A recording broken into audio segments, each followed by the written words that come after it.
Katanya ini nggak ketahuan.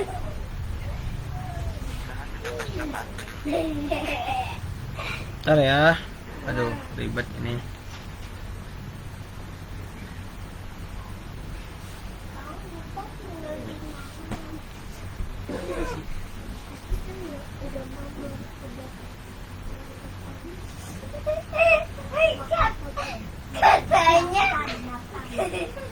Katanya makanya daging buaya.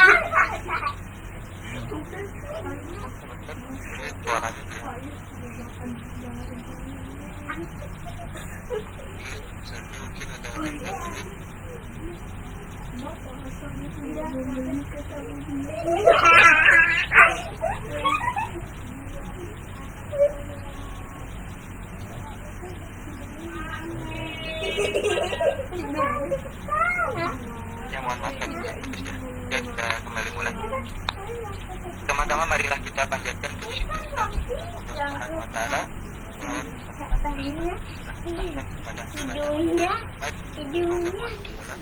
Katanya hidungnya juga. Tidurnya di mana? Di sini.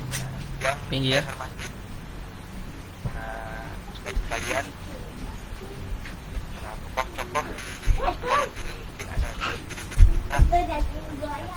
dan para guru-guru umat, para guru, para mahasiswa dan seluruh lintas komunitas dan seluruh para pegiat generasi yang saya hormati, saya banggakan. Dan saya muliakan saya para panitia, terima kasih atas kesempatannya telah menyelenggarakan kegiatan pada malam yang berbahagia ini, malam Jumat. Mudah-mudahan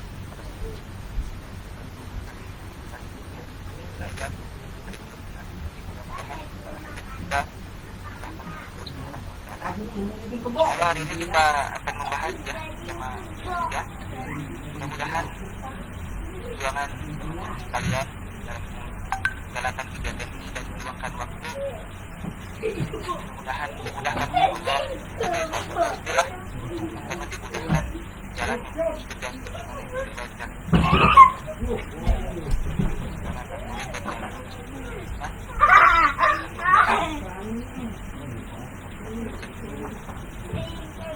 Siapa yang menjadi jalan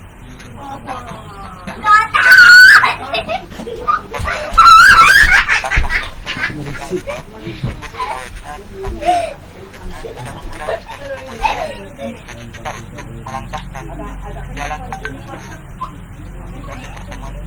di jalan yang mengagumkan Allah. Mudah-mudahan teman-teman juga yang korban dan insya hari ini kita masuk ke pertemuan ketiga. Bagaimana tema? Terima kasih yang join dan dulu ya teman-teman, silakan isi dulu presentasi kehadiran di sini, dari mana saja, sebutkan nama, dari mana, dari kampus atau dari komunitas, silakan di chat ya. Ini terkadang ada 49 orang. Saya ucapkan terima kasih juga kepada belajar saya di kampus. Juga ada beberapa yang bergabung, saya ucapkan terima kasih kepada anak-anak setelah ikut maaf dan bergabung nanti bisa kembali sharing ya. Teman-teman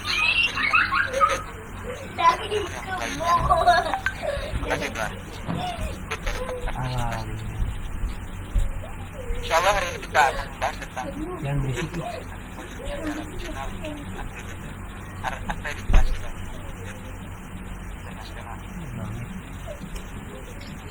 Ya, mungkin bagi anak-anak yang sekolah jadi moderator mesti ya saya yang ada dan semangat dalam saya akan membahas akhirnya apa itu jurnal. Misalnya materi ini disampaikan Apaan?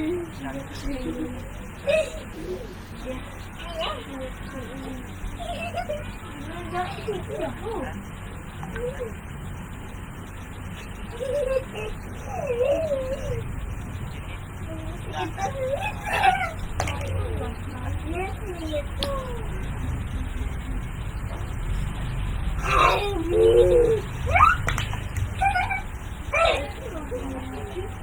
Nanti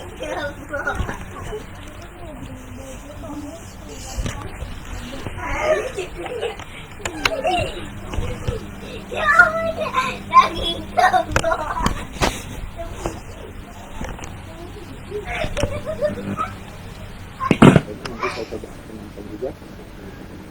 Insyaallah sebelum mulai, mari kita sama-sama awali dengan meluruskan niat. Kita hadir di forum malam hari ini, mudah-mudahan kuat ya. Sampai berapa? Sampai jam berapa ini panitia? Bisa sekitaran jam 10. oh, jam 10 ya? Malamnya? Enggak? Sebelumnya yang 1-2 sama Ustadz Hadi sama jam 10 juga? Iya, seberesnya tanya jawab. Oh iya. Baik. Syukron ya. Siapa orang? 70.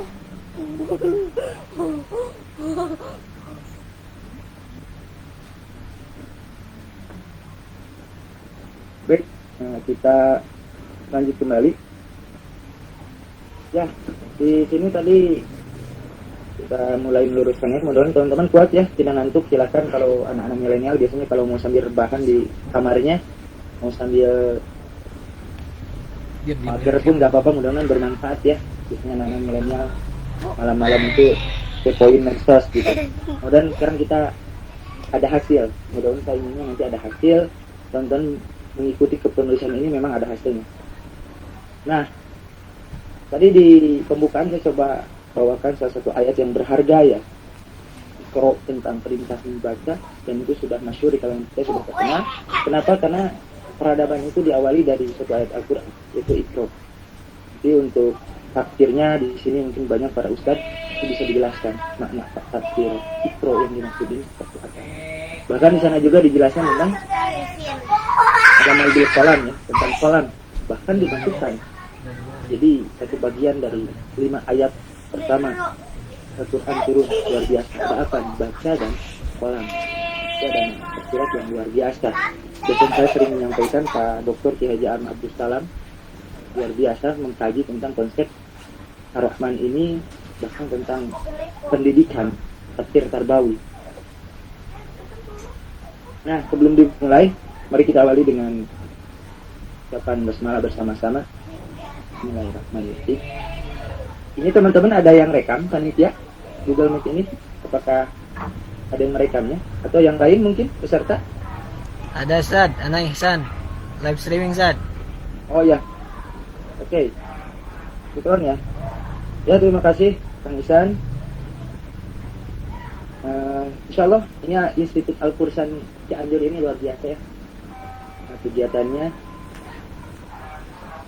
sangat menginspirasi bagi kita semua gitu. Dan saya teringat Cianjur itu sebetulnya luar biasa. Cianjur memiliki tokoh-tokoh yang hebat. Ini untuk teman-teman Al-Fursan mungkin sudah dikaji juga. Saya waktu itu mempelajari sedikit riset tentang salah seorang tokoh yang menginspirasi. Ini Kiai Haji Abdullah bin Nuh. Bahkan beliau dikenal sebagai Al-Ghazalinya Indonesia. Saya sedikit menulis di salah satu tulisan. Dan beliau banyak karyanya luar biasa. Sastra bahasa Arabnya luar biasa. Beliau pun dosen bahasa Arab di Universitas Indonesia. Salah seorang pendiri juga Universitas Islam Indonesia. Sejarahnya luar biasa. Beliau juga menginspirasi bagi penulisan buku-buku sejarah di Indonesia. Salah satunya Prof. Ahmad Mansur Surya Negara terinspirasi oleh Kiai Haji Abdullah bin Nuh. Karena Kiai Haji Abdullah bin Nuh menulis salah satu buku-buku sejarah seperti Imam Al-Muhajir, kemudian sejarah ringkas tentang Wali Songo, dan itu terinspirasi. Ahmad Mansur terinspirasi. Jadi teman-teman Cianjur itu sebetulnya harus berbangga diri ketika kita mengenali sejarah tokoh para pendahulu kita di Cianjur, khususnya teman-teman yang lagi di Cianjur harus berbangga bahwa Cianjur itu memiliki terahnya para ulama, para mujahid dan para pejuang, bahkan terahnya para ilmuwan banyak. Jika kita ditarik lagi ke belakang, kebetulan Studentullah Indonesia baru ngeposting tentang perjuangan Haji Prawatasari. Siapa Haji Prawatasari itu luar biasa. Mungkin orang Cianjur sudah tidak asing dengan Taman Prawatasari. Haji Prawatasari ini tahun 1703 sampai 1797 melakukan perlawanan yang luar biasa efeknya. 100 tahun lebih sebelum perang di Ponorogo, Prawatasari sudah melakukan perlawanan dari Tatar Sunda. Namun sayangnya karena literasinya sedikit, kemudian budaya menulis di Tatar Sunda saat itu belum sebanyak di Tatar Jawa gitu. Makanya kita kesulitan menelusuri jejak perjuangan Haji Prawatasari yang melakukan perlawanan kepada VOC. Itu bagi PR bagi kita semua. Mungkin sebelumnya sudah dibahas oleh pemateri 1 dan 2. Pentingnya menulis, itulah di sini pentingnya menulis itu. Ya teman-teman, untuk mewariskan perjuangan, mewariskan jejak supaya anak cucu kita di masa depan, supaya tidak kebingungan sebagaimana yang kita alami saat ini. Ketika saya mau melakukan penelusuran perjuangan Haji Prawatasari, sumbernya sangat sulit, yang ada kebanyakan di Leiden, sedangkan di masyarakat kebanyakan tutur lisan. Makanya kesulitan. Padahal ini tokoh yang luar biasa, yang dalam laporan VOC, 3 orang pengacau dari Jawa itu, yang pertama Haji Prawatasari, yang kedua Ki Bagus Rangin dari Majalengka, melakukan perlawanan di Cirebon, kemudian di daerah Subang dan sampai ke daerah Sumedang, Kuningan. Oke, Dan yang ketiga baru di datang Ponorogo. kawan-kawan yang Namun yang baru kita kenal adalah di Ponorogo gitu ya. Sambil menunggu Padahal rekan-rekan yang dua lain. belum di Ponorogo itu ada 2 orang yang efeknya pun lebih besar. Nah itulah pentingnya. Saya awali dari sini. Yang Penting lain silakan diperkenankan untuk menulisnya dari sini share untuk link mewariskan dan, jejak-jejak. eh, Kemudian flyer serta saya lewat dulu ini BCA-nya. tentang ini Imam Syafi'i ya, merantau demi ilmu dan kemuliaan itu. Ini syair yang Selamat sudah biasa datang, ya, dijelaskan Kang di sini. Ajang Kurnia, Yang artinya kurang lebih bidang berdiam diri, kaderisasi stagnan dan pimpinan menetap di tempat wilayah mungkin Hima sejatinya Persis. bukanlah peristirahatan Ada bagi mereka kawan pemilik kita akal dan dari adab. Himi Persis, Maka berkelanalah, Ketua tinggalkan PD negerimu Himi demi Persis, menuntut ilmu Jakarta dan Timur, kemuliaan. Ini Saudari salah satu Irma landasan Suryani. para pegiat Ada wilayah Indonesia yang Pak sering Misain, melakukan ya. perjalanan. Bidang Saparlah engkau akan menemukan pengganti politik orang-orang yang dan engkau hukum tinggalkan. Berpeluhlah di engkau dalam pimpinan usaha dan daerah upaya Hima karena Persis lezatnya Jakarta Timur. kehidupan Ada dari terasa juga setelah engkau Habib merasakan Jamni, payah bidang dan keluh dalam kaderisasi bekerja dan berusaha. pimpinan daerah Hima Persis Kemudian, Jakarta Timur dan Imam rekan-rekan Syafi'i di yang dalam sini mengatakan juga sungguh dari aku melihat kampus DKI Jakarta, air yang tergenang dalam ada diamnya dari justru akan STIP tercemar lalu Jakarta, membusuk. ada juga dari Jika saja UIN. air tersebut mengalir, Ya, tentu terima ia kasih akan yang terasa sudah lezat, hadir. menyegarkan. Silahkan demikian, bisa jika ia tidak men-share bergerak linknya dan mengingatkan ke Kawanan rekan-rekan singa, yang lain andai tidak sebelum meninggalkan sarangnya, saya kita kebuasannya langsung tidak masuk lagi dan terasa. menjelaskan Ia pun makna akan dan mati materi karena lapar. yang kita Anak panah, andai tidak malas saat meninggalkan dusunnya, rencanakan. maka jangan pernah bermimpi Insyaallah akan nanti yang mengenai sasaran. akan memberikan Sang surya, andai selalu terpaku atau di ufuk, mengatur niscaya akan dicela oleh segenap ras acara manusia. ini Dari ras Arabia tidak saudara sesuai selain Host mereka. Habib Dan biji emas yang masih terkubur di bebatuan hanyalah sebongkah batu tak berharga yang terbengkalai di tempat asalnya. Demikian halnya dengan gaharu di belantara hutan, hanya sebatang kayu sama seperti kayu biasa lainnya. kenalan dulu nih sama maba-maba. Andai saja gaharu tersebut keluar dari belantara hutan, ia adalah parfum yang bernilai tinggi. Dan Videonya andai bisa kata biji itu dinyalakan. keluar dari tempatnya, Kang ia akan Habib. menjadi emas yang berharga. Syair ini dinukil dan diterjemahkan secara bebas berdasarkan syarah Diwan Asy-Syafi'i halaman 25 dan 27. Muhammad Ibrahim Salim cetakan Maktabah Dinamika. Jadi teman-teman yang belajar bahasa Arab di sini banyak para mahasiswa bahasa Arab ya, luar biasa nih dari Tiba. Itu syair tentang pentingnya ya, luar biasa kita mencari ilmu dan melakukan perjalanan.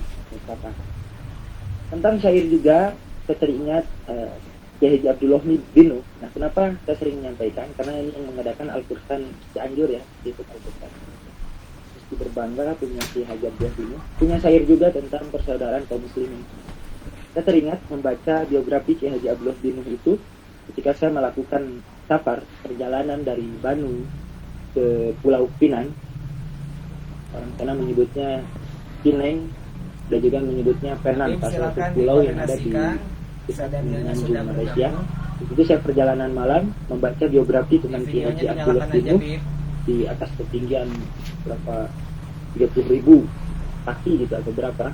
Itu baca tentang syair karya Kiai Haji Abdullah Binu tentang persatuan umat Islam. Itu saya sampai merinding luar biasa, dan beliau menulis syair itu kurang lebih usianya masih muda kalau tidak salah. Umur 20 lebih kalau tidak 21 atau 22 gitu. Itu tentang luar biasa. Nah, orang-orang yang hebat dalam menulis itu Sudah masuk, sadarnya sudah beliau bisa masuk. menulis dalam berbagai hal. Seperti menulis ilmiah, menulis novel, Namanya ada cerpen, lakob baru, Jalu sastra, Elfata. dan beberapa tulisan-tulisan lainnya. Lakob baru Itu orang hebat. beliau, Ustaz. Contohnya siapa? Kalangan para ulama banyak gitu ya. Nah, kita dalam konteks Nusantara ya salah satunya Ki Hajar bin Nuh. Beliau nulis sejarah, nulis bahasa Arab, nulis tentang karya ilmiah, kemudian nulis tentang ya sastra juga. Kemudian ada siapa lagi? Kita mengenal Buya Hamka. Coba lihat, semuanya bisa. Lanjut Sejarah, aja, Beb. sastra, tenggelamnya kapal Pandarwi, ya, di bawah lindungan Ka'bah dan yang lainnya. Hebat gitu. Nah, insya Allah di sini mudah-mudahan banyak juga teman-teman calon-calon penulis hebat. Saya doakan mudah-mudahan di sini akan terlahir para calon-calon penulis hebat di masa depan, insya Allah. Jika teman-teman ya mau terus melakukan perjuangan dalam menulis. Nah, kemudian kita awali lagi. Kenapa sih saya kembali mengawali dari sana? Karena berangkatnya dari sana. Kalau teman-teman yang di sini jika ada mahasiswa yang sering pernah hadir di kelas saya, pasti saya sering menyampaikan tentang Babat Diponegoro, kemudian dan kisah-kisah para penulis hebat lainnya yang ada di Nusantara ini yang sungguh luar biasa. Nah, di sini karena saya kebagiannya struktur karya tulis ilmiah, sebelumnya kan sudah ya oleh renungan motivasi. Maka saya sedikit mengambil lagi. Saya terinspirasi oleh Pak Samsudin Arif PhD. Ini salah satu penulis buku Islam dan Diabolisme Intelektual. Saya bertemu beliau di Bandung ketika dalam salah satu forum. Ketika membedah buku tersebut, beliau dari Gontor, dosen juga di Universitas Sekolah Gontor. Di dalam bukunya beliau menulis menyampaikan bahwa menulis itu susah-susah gampang. Karena dengan menulis kita perlu menelusuri lorong-lorong sepi untuk menemukan berbagai diksi bahasa. Namun menulislah, karena menulis adalah tradisi sarjana dan ulama, kata beliau. Bukunya menarik, luar biasa. Referensinya saya lihat ada 10 halaman, mayoritas 99% bahasa Inggris referensinya. Nah, jadi menulis itu tradisi sarjana dan ulama, teman-teman. Nah, teman-teman di sini mungkin ada yang kuliah di sini, juga ada ini ya, Madrasah Aliyah Persis Tarogong dari Tarogong Soreang. Ini alhamdulillah banyak jadi STU Al Hikmah ya, teman-teman di sini para pelajar semua ya, bersyukur bisa kuliah, bisa sekolah. Apalagi di sini ada dari Aliyah ya, hebat teman-teman. Dari Aliyah nanti kita sudah belajar karya tulis ilmiah. Mungkin mohon maaf jika belum bisa dipahami apa itu jurnal gitu ya, karena ini lingkupnya biasanya karya tulis ilmiah itu adalah mahasiswa. Tapi saya akan coba nanti diinikan ke artikel ilmiah, diturunkan ke penulisan artikel ilmiah. Kemudian yang kedua, saya terinspirasi oleh Profesor Ustaz Abdul Somad. Beliau ketika berkunjung ke rumahnya Buya Hamka, beliau menyatakan, menulislah supaya orang di masa depan akan tahu bahwa kau pernah hidup di masa lalu. Nah, ini bukti teman-teman pernah hidup tahun 2020. Apakah teman-teman yakin 2100 teman-teman masih ada? Sekarang teman-teman umur berapa? Misalnya sekarang yang umur 20 tahun, 2100, teman-teman umur berapa? Berarti umur 100 tahun gitu ya. Yakin nggak masih hidup gitu, teman-teman? Ya. Nah, ini belum tentu kan? Belum tentu kita masih hidup. Rata-rata umat Nabi Muhammad SAW itu kisaran 60-70 gitu ya. Bahkan 40-50 udah ada yang wafat, bahkan yang muda-muda pun ada yang udah wafat gitu. Nah, ini beda-beda.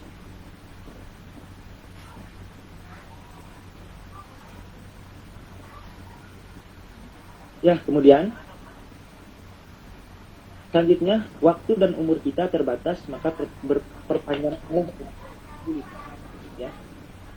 Waktu dan umur kita terbatas, maka perpanjanglah dengan menulis.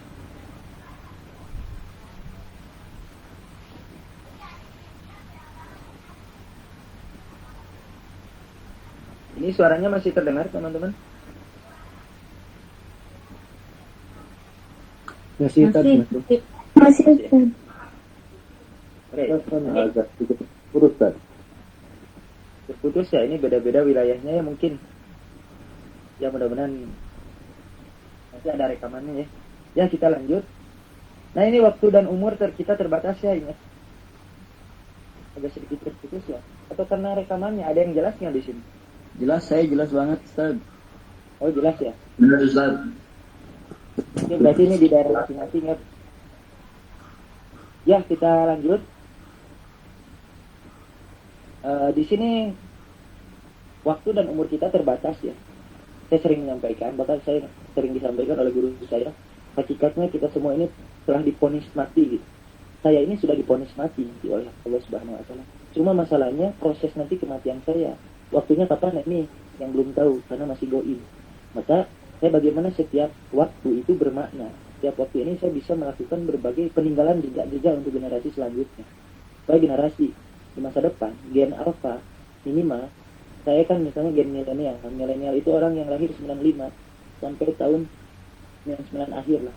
Dari 2000 ke sini itu gen alpha. Nah minimal gen alpha ini yang 2000 lahir ke sini, atau orang-orang yang 2020 baru lahir, di masa depan jika kita tidak wariskan jejak-jejak perjuangan, itu akan terputus, berbahaya itu. Itu akan berbahaya. Maka inilah dengan tulisan. Jadi tinggalkan dengan tulisan. Nah ini renungan bagi kita. Sebetulnya menulis itu mudah, terutama bagi yang mau menulis ya. Perlu dicatat. Selanjutnya, jadi syarat pertama untuk bisa menulis dan menjadi penulis adalah kemauan. Itu dulu yang pertama. Kita melakukan sesuatu itu yang pertama saya sering menyampaikan, bukan untuk yang pertama lulus senat, bukan untuk popularitas. Yang kedua bukan untuk transaksi jabatan, kita harus menuliskannya. Karena nanti di dunia, teman-teman kalau sudah lulus, transaksi jabatan itu sangat banyak, teman-teman nanti diuji. Dan yang ketiga dengan proyek-proyek keuangan, ratusan juta proyek. Karena nanti ada dalam konteks akademik, yang riset itu kadang landasan pertama itu karena itu, uang. Proyek dulu. Nah nanti kita akan bedakan. Dengan menulis karena atas dasar cinta dan kemauan dan kesadaran. Efeknya nanti beda. Ulama-ulama dulu, para penulis kitab, menulis itu karena kesadaran dan karena amal. Makanya kita mempelajari kitab-kitab kuros para ulama kan. Kita pelajari kitab misalnya Bulughul Maram, kitab Fathul Mu'in, Fathul Wahhab, bahkan kitab Fathul Mu'in, Fathul Wahhab, Tufah itu dijadikan satu kitab di syarat sultan di Jogja, Sultan Mataram khususnya. Kalau mau naik jadi sultan, itu harus paham dulu kitab Fathul Mu'in, Fathul Wahhab. Luar biasa, itu ngeri. Kitab yang besar tentang fikih.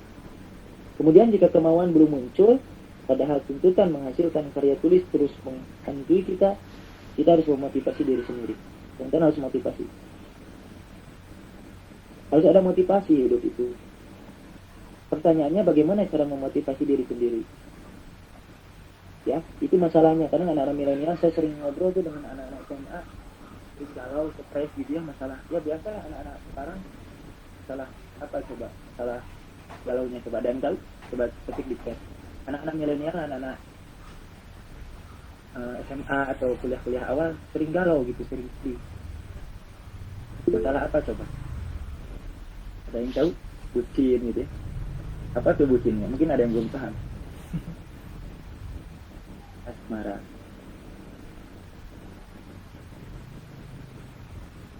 Yang kebanyakan kita menulis cinta, kebanyakan ya. Ini seperti itu. Padahal nanti saya memperluas, saya sering mengatakan bahwa kita mesti memperluas mana cinta ini bukan hanya di dunia perbucinan, dunia cintanya laki-laki dan perempuan gitu. Padahal luasnya. Maka di sini kita perlu ada motivasi diri. Hidup kita ini harus memiliki sosok figur, harus memiliki patron. Kalau istilah bahasa di Mataram, patron, itu yang diikuti. Nah, ini Robi Serawali galau karena umat. Wah keren ini. Ya, kalau baginda Nabi Sallallahu Alaihi Wasallam, para sahabat, para ulama hebat itu galau itu karena umat. Memikirkan. Imam Syafi'i itu pernah tidak tidur. Jadi beliau itu ada kisah yang masyhur gitu. Tidur seorang murid. Ya, Imam Syafi'i itu tidur gitu. Kemudian salat subuh. Kaget kan? Pas ditanya, beliau itu bukan tidur sebetulnya, tapi mau memikirkan berbagai masalah fikih dan selesai dalam semalam. Kenapa langsung salat? Karena wudhu saat isanya belum basah. Nah itu sampai luar biasa, semalaman mikir masalah umat, permasalahan fikih. Nah ya teman-teman silahkan mau cari sosok figur hidup teman-teman siapa. Ya pertama tetaplah kita mungkin ada pasti mengidolakan Nabi Muhammad SAW. Para sahabat, ulama rasyidin atau 10 orang dijamin masuk surga siapa tuh? Selain itu siapa? Ada Mus'ab bin Umair, seorang pemuda yang ganteng, kaya raya, yang rela meninggalkan semua itu. Karena itu artis gitu ya. Mus'ab bin Umair itu banyak wanita Quraisy itu senang, cinta kepada Mus'ab bin Umair, saking ganteng dan kaya, muda. Tapi Mus'ab bin Umair tumbalkan semua kebahagiaan pribadi itu, beliau rela rela berjuang sampai wafatnya itu kan di perang Uhud, syahid, karena hampir kedua tangannya itu terputus, kedua tangannya itu karena memegang liwanya baginda Nabi Shallallahu Alaihi Wasallam. Kemudian waktu dimakamkan, kainnya diangkat ke atas, kakinya kelihatan, diangkat ke bawah, mukanya kelihatan. Padahal beliau orang kaya. Dan para sahabat yang lain, para ulama kesininya. Dan di dalam konteks, mungkin kita pernah mendengar Salahuddin Al-Ayyubi, Muhammad Al-Fatih, kemudian Tariq bin Ziyad. Kenapa kita tahu ya? Karena itu dari kita baca tulisan. Kita baca tulisan para sejarawan. Nah, dalam konteks Nusantara banyak. Dalam konteks di Aceh, Sultan Iskandar Muda, Fitnadin, Fitmutia, dan Fikri. Dalam konteks di Tatar Jawa Barat, wah sangat banyak teman-teman. Dalam konteks Pulau Jawa, Kalimantan, kita mengenal di Kalimantan ada Pangeran Antasari berjuang berjihad dalam perang Banjar. Pangeran Hidayatullah, bahkan Pangeran Hidayatullah diasingkan kemana coba yang tahu? Pangeran Hidayatullah diasingkan, bahkan makamnya ada di Cianjur. Itu ada Pangeran Hidayatullah di Cianjur, diasingkan. Pangeran Hidayatullah rela meninggalkan Banjarmasin, kemudian pastilah kita rindu gitu dengan kampung halaman. Dan di Sulawesi, Sultan Hasanuddin dan Yusuf Al-Makassari.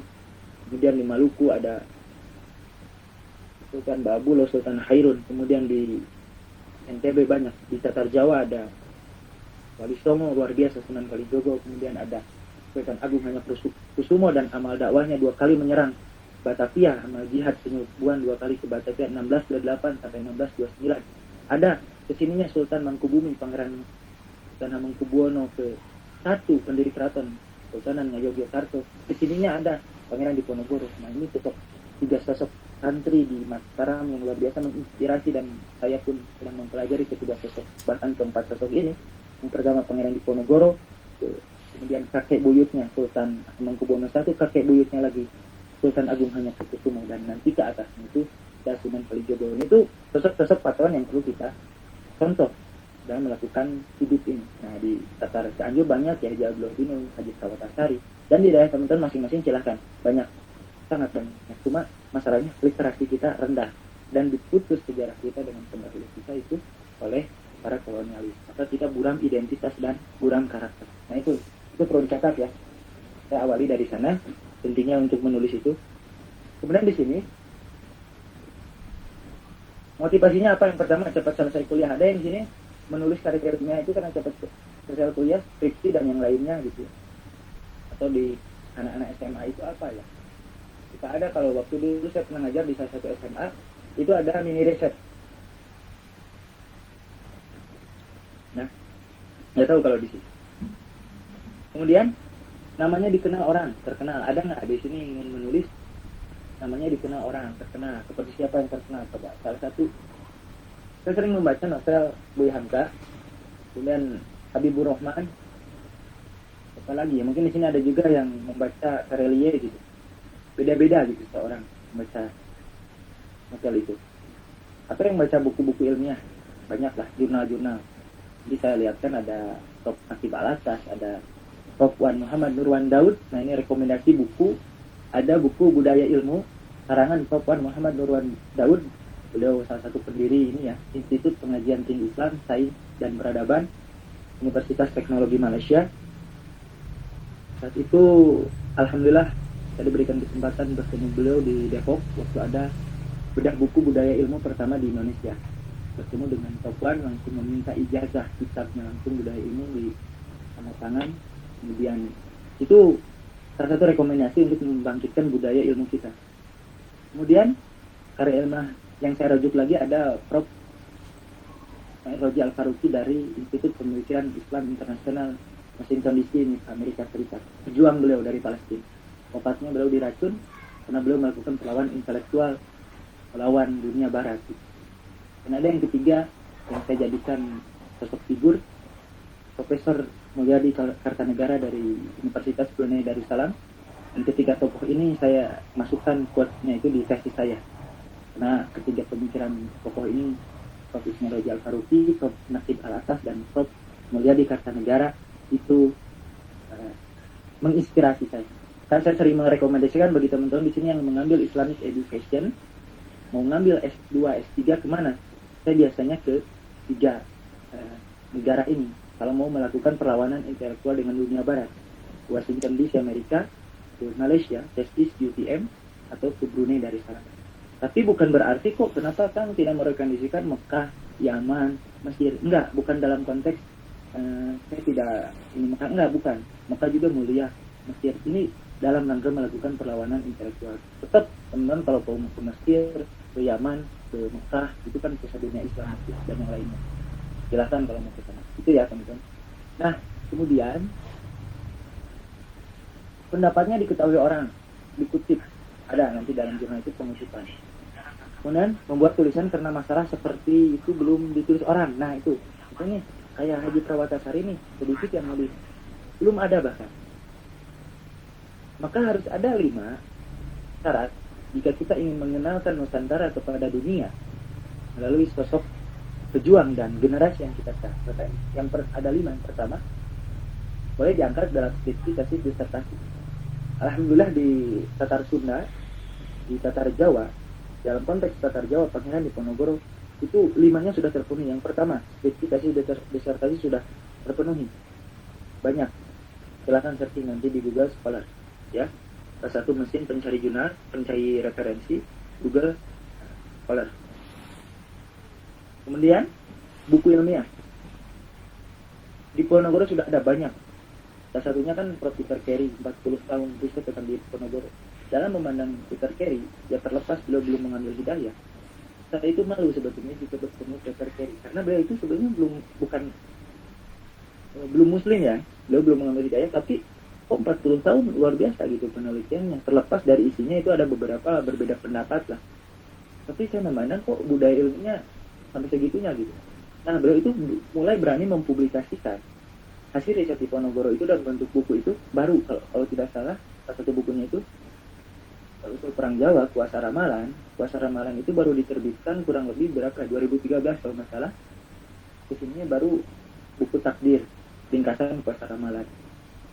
Nah itu seperti itu untuk menemukan atau menghasilkan karya tulis yang berbobot. Itu ya buku ilmiah. Kemudian kesininya banyak dijaring ulama Diponegoro, itu rekomendasi. Saya punya bukunya tentang dijaring ulama Diponegoro dari Jawa sampai ke Tatar Sunda.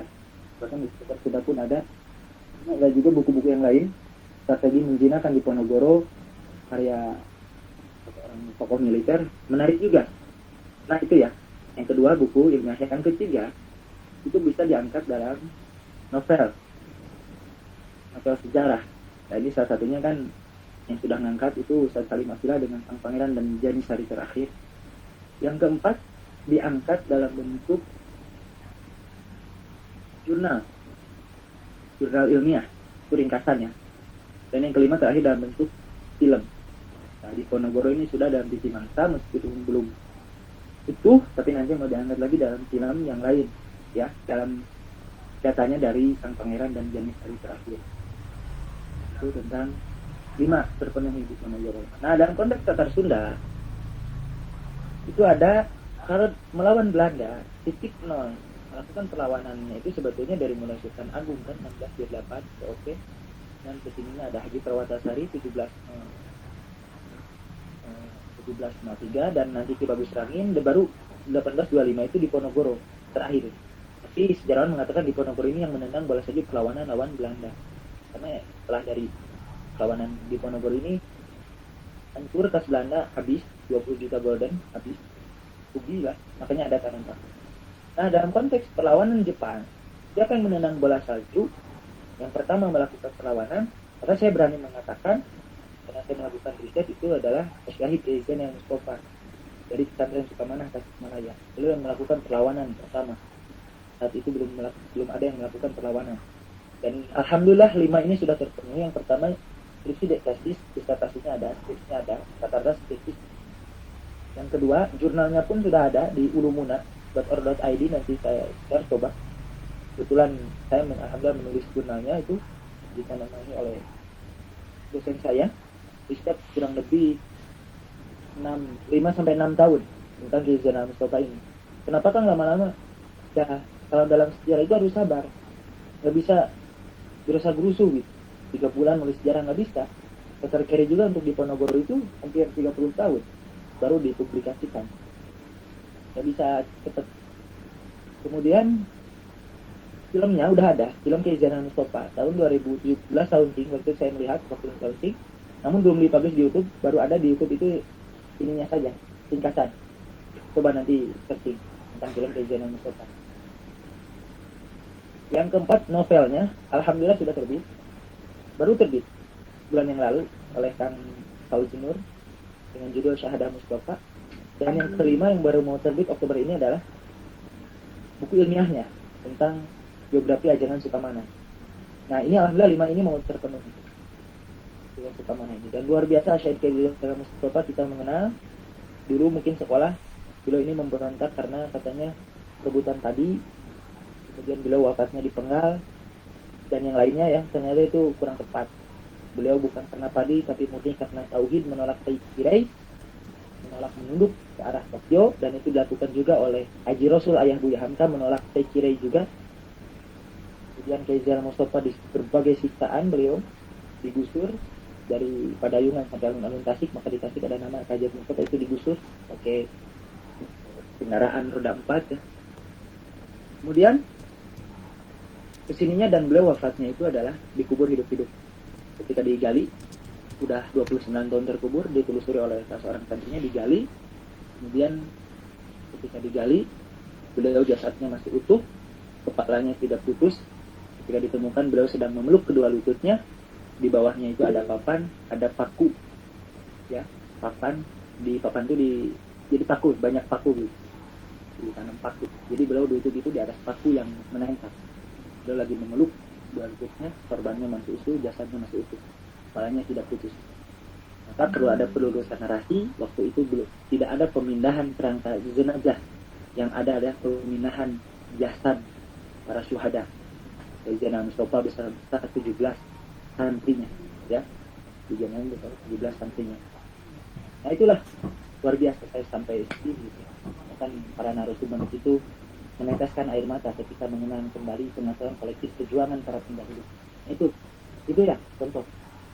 Dalam Mustafa alhamdulillah, beliau pun adalah dikatakan, ada yang mengatakan salah satu orang ulama pejuang yang pertama melogat tafsir Al-Quran atau menerjemahkan Al-Quran ke bahasa Sunda. Ya. Tapi ada juga yang mengatakan sebelum beliau itu ada gurunya, Ajangan Kobanda,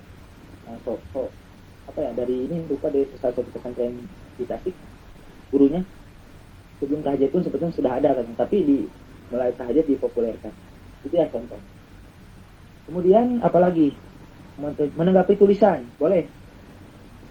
Kita menulis itu menanggapi tulisan orang lain, boleh. Misalnya gini, kerudung itu tidak wajib. Nah, kita ingin menanggapi, boleh. Di Ponorogo itu pernah melakukan perzinahan dengan seorang wanita di Tionghoa. Nah, misalnya kita tidak setuju, boleh tanggapi tulisan tersebut. Sempat ramai kan? Di Ponorogo itu pernah berzina dengan yang memijatnya, wanita keturunan Tionghoa. Nah, dalam konteks kita, dalam konteks Islam, dalam konteks maklumat kita, itu bukan perzinahan, itu sah dalam perang, karena itu adalah statusnya budak, tawanan perang. Nah, itu ya contoh. Dan tempat ramai juga di Ponorogo itu suka meminum minuman keras. Maka kita setuju, tidak setuju, tanggapi dengan data-data. Nah, itu ya. Dengan pendapat atau mereaksi suatu keadaan menambah penghasilan. Nah, boleh menambah penghasilan teman-teman. Kalau mau dapat uang penghasilan, boleh nulis di mana, di koran-koran banyak, ya. Kisaran kalau mahasiswa S1 S2 itu 300 sampai 500 ribu. Kalau guru besar, dosen, rata-rata 1 sampai 2 juta. Satu artikel di koran. Berbagai koran, silakan. Saya tidak perlu disebutkan ya koran-koran. Silakan. Itu, lanjut. Yang pertama, apa yang harus disiapkan? Perbanyak bahan bacaan buat outline tulisan. Nah, kita kan dalam konteks artikel ilmiah ya, meskipun nanti saya sering menyampaikan kita biasanya sudah juga bisa juga buat akun gitu. Di Kompasiana, Indonesiana, sama kumparan.com. Makanya saya sering bermain menulis di sana. Tulisan lepas. Bedakan tulisan ilmiah dan tulisan lepas ya. Tulisan ilmiah karena ada aturannya, dan tulisan lepas. Nah, ini 8 strategi menyiapkan manuskrip disampaikan oleh Ismail Suwardi WC, profesor beliau. Nanti silakan cari Budak Produktif, nulisnya banyak jurnalnya, banyak naskah-naskah ilmiah. Nah, pertama, apa itu jurnal? Di sini ada yang sudah tahu nggak teman-teman apa itu jurnal? Atau ada yang belum tahu, khususnya anak-anak aliyah?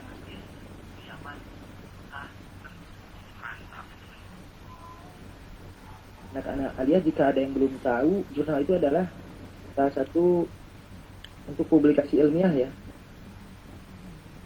Jurnal itu adalah tempat untuk mempublikasikan karya-karya tulis kita dalam bentuk artikel ilmiah, hasil riset, hasil gagasan. Bukan tulisan lepas, tapi ada aturan-aturan tertentu. Itu yang pertama.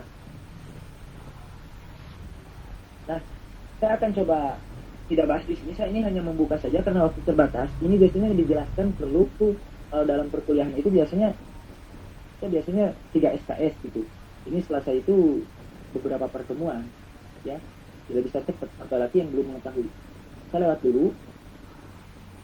Ada jurnal internasional dan jurnal nasional. Kita lewat dulu. Kita fokus di sini nanti ke struktur langsung ya. Cara mencarinya ada di Doaj sama Skimago. Yang belum paham nggak apa-apa.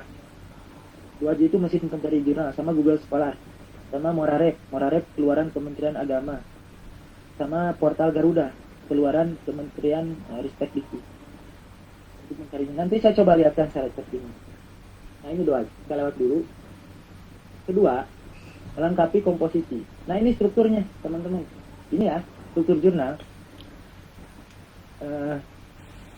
Sebelumnya ada yang pernah, oh ya, nanti saya lihatkan ya. Saya lihatkan. Struktur jurnal, saya lihatkan. Yang pertama ada komposisi. Ingat, ada Imrad Besar ya. Ini singkatan. Yang pertama, introduction, pendahuluan.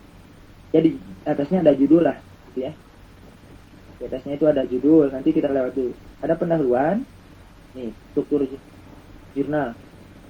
Ada metode, harus ada metodenya. Ada temuan penelitian, ada pembahasan, ada kesimpulan, ya, ada ucapan terima kasih, ada referensi. Ini struktur karya tulis ilmiah jurnal yang diakui di universitas. Ini. Atau di kampus-kampus ada namanya KTI, karya tulis ilmiah ada. Ada juga PKM, program kreativitas mahasiswa gagasan ada. Ada salah satu pegiat student di Indonesia, beliau sering mewakili kampusnya dan beliau karena sering lolos PKM-nya didanai oleh Ristek Dikti. Seorang Mapres ya, Mapres UPI. Beliau pegiat student di Indonesia, beliau sering keliling Indonesia mempresentasikan berbagai gagasan. Nah, kita lihat di sini strukturnya. Ya. Jadi saya lihatkan langsung praktek di sini. Ini strukturnya. Nah, ada titel, ada judul kan? Ada abstrak. Ada kata kunci, keyword.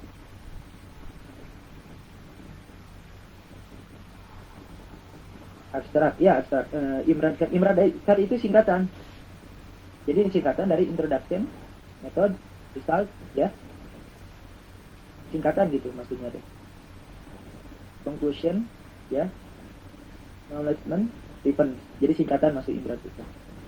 Nah, 5 rukun abstrak yang saya pahami ada 5 area. Nah, jika kita mengenal, saya sering bertemu dengan anak-anak milenial.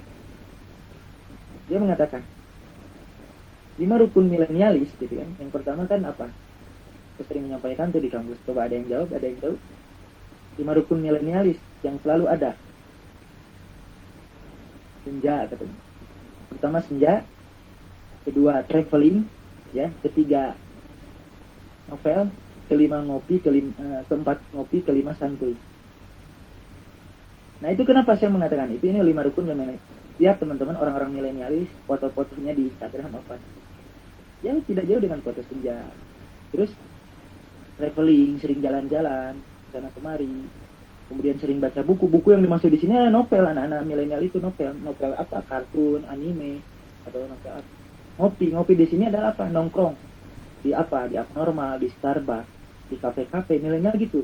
Teman-teman bermain di kota-kota besar, Jakarta, Bandung, Jogja, pasti akan menemukan. Seperti itulah. Dan yang kelima rebahan, mager, santuy, ya seperti itu. Itu namanya. Nah, dalam konteks sekarang belajar 5 rukun abstrak harus ada. Yang pertama, 5 rukun abstrak. Yang pertama adalah pentingnya penelitian. Pentingnya penelitian. Kemudian yang kedua, tujuan penelitian. Harus ada di abstrak. Yang ketiga, metodologi penelitian. Yang keempat, hasil dan pembahasan. Yang kelima adalah kesimpulan. Implikasi. Nah itu, 5 di abstrak. Itu saya pelajari, mayoritas kata-kata abstrak itu. Cuma dalam konteks jurnal internasional nanti beda lagi. Ya, nah itulah. Ya, di dalam jurnal ini, kebenaran itu dalam jurnal itu tergantung yang lakukan review. Tidak ada kebenaran mutlak. Ini beda lagi soalnya. Kalau di internasional kadang nggak ada tuh disebutkan metode ini, asal nulis aja ada gitu. Di Indonesia pun kadang gitu. Teman-teman suka baca jurnal, coba baca. Kadang abstrak itu nggak jelas. Penting penelitian ini apa, tujuannya apa, nggak disebutkan. Main narasi saja langsung hasil gitu. Ada. Nomor 2 itu adalah ini, tujuan. Yang pertama adalah pentingnya penelitian ini untuk apa, atau bisa latar belakang. Yang kedua tujuan penelitian, ketiga metodologi penelitian, keempat hasil pembahasan, dan kelima adalah implikasi. Kita lanjut ya. Kemudian keyword. Pertama dalam internasional. Keyword itu runutannya itu adalah sesuai dengan abjad. Ya. A dulu dari kiri ke kanan itu. Bukan karena mengikuti judul. Pola pendidikan Islam di pesantren Al-Qur'an. Keywordnya pola, koma, pendidikan, koma, Islam, koma, bukan, tapi dari A, Al-Qur'an dulu. Nah itu contoh yang perlu diketahui. Ini saya baru dapat ketika diskusi dengan salah seorang profesor. Beliau sering mengisi riset. Nah baru tahu, saya juga awalnya gitu mengikuti. Keyword asal ngisi ternyata enggak sesuai abjad. Itu yang pertama. Oke lanjut. Yang kedua, introduction. Introduction ini adalah pendahuluan. Di belakang pendahuluan itu ada struktur sistematika. Di belakang itu sebetulnya ada, di belakang layar itu, di tulisan pendahuluan itu ada struktur. Nah, saya tidak akan bahas di sini karena membahas struktur di belakang itu perlu waktu 3 SKS biasanya introduction itu. Di belakang itu biasanya 3 SKS 150 menit untuk paham. Kita ini kan mengawali dulu, membuka saja. Ada metode, sebutkan metodenya. Ada hasil dan diskusi ya. Bukan. Ada kesimpulan, ada ucapan terima kasih, referensi, dan suplementari data. Nah, setiap referensi, nanti kita akan melakukan 2. Ada referensi otomatis. Kita tidak usah capek nulis satu-satu. Kita bisa menggunakan Word, menggunakan Mendeley, EndNote ya, atau Zotero. Yang terang itu yang digemar itu Mendeley sampai EndNote. Sebelumnya kita mengenal di Word ya. Referensi otomatis. Jadi tidak mesti ngetik satu persatu, enggak. Otomatis. Nah ini yang belum tahu bagaimana caranya, nanti teman-teman yang kuliah tanyakan saja ke dosennya, yang kuliah tanyakan saja ke gurunya. Tentang referensi otomatis. Daftar isi otomatis ada. Gak usah capek-capek nulis halaman supaya nggak pusing ya. Nah nanti ini di Kang Isan mungkin tahu beliau. Nah, yang Al-Qur'an bisa belajar ke Kang Isan. Lanjut. 3 ya. Set of the art. Tunjukkan apa yang telah dilakukan ilmuwan lain dalam kajian serumpun. Tunjukkan. Yang sudah dilakukan penulis, tunjukkan apa. Dan apa perbedaannya, ingat ya. Apa yang perbedaan yang ditulis oleh teman. Jangan sampai teman-teman itu menulis yang sudah dilakukan. Nah, untuk apa kalau gitu? Sekarang apa yang belum coba sekarang yang belum ditulis, coba. Yang konteks Cianjur. Misalnya Tawatasari. Atau dalam konteks Ki Haji Abdullah Binu, apa yang belum dikaji? Pemikirannya kan sudah, sejarahnya sudah. coba dalam bentuk sastra bahasa Arabnya. Nah, mungkin ada sastra bahasa Arab haji dan bentuk fiksi gaya penulisan sastra bahasa Arab Kiai Haji Abdullah bin. Kiai Haji Abdullah bin diakui ini di Mesir itu. Bahkan salah seorang kedubes dari daerah mana ya, Yordan atau Libanon, pernah ke Indonesia dan itu bertemu Kiai Haji Abdullah bin, dan Kiai Haji Abdullah bin ini diakui bahasa Arabnya itu luar biasa dia. Bahkan jadi dosen di UI kan. Nah itu ya, itu maksudnya. Jangan sampai sama. Kita lewat. Kita nanti perbanyak diskusi saja.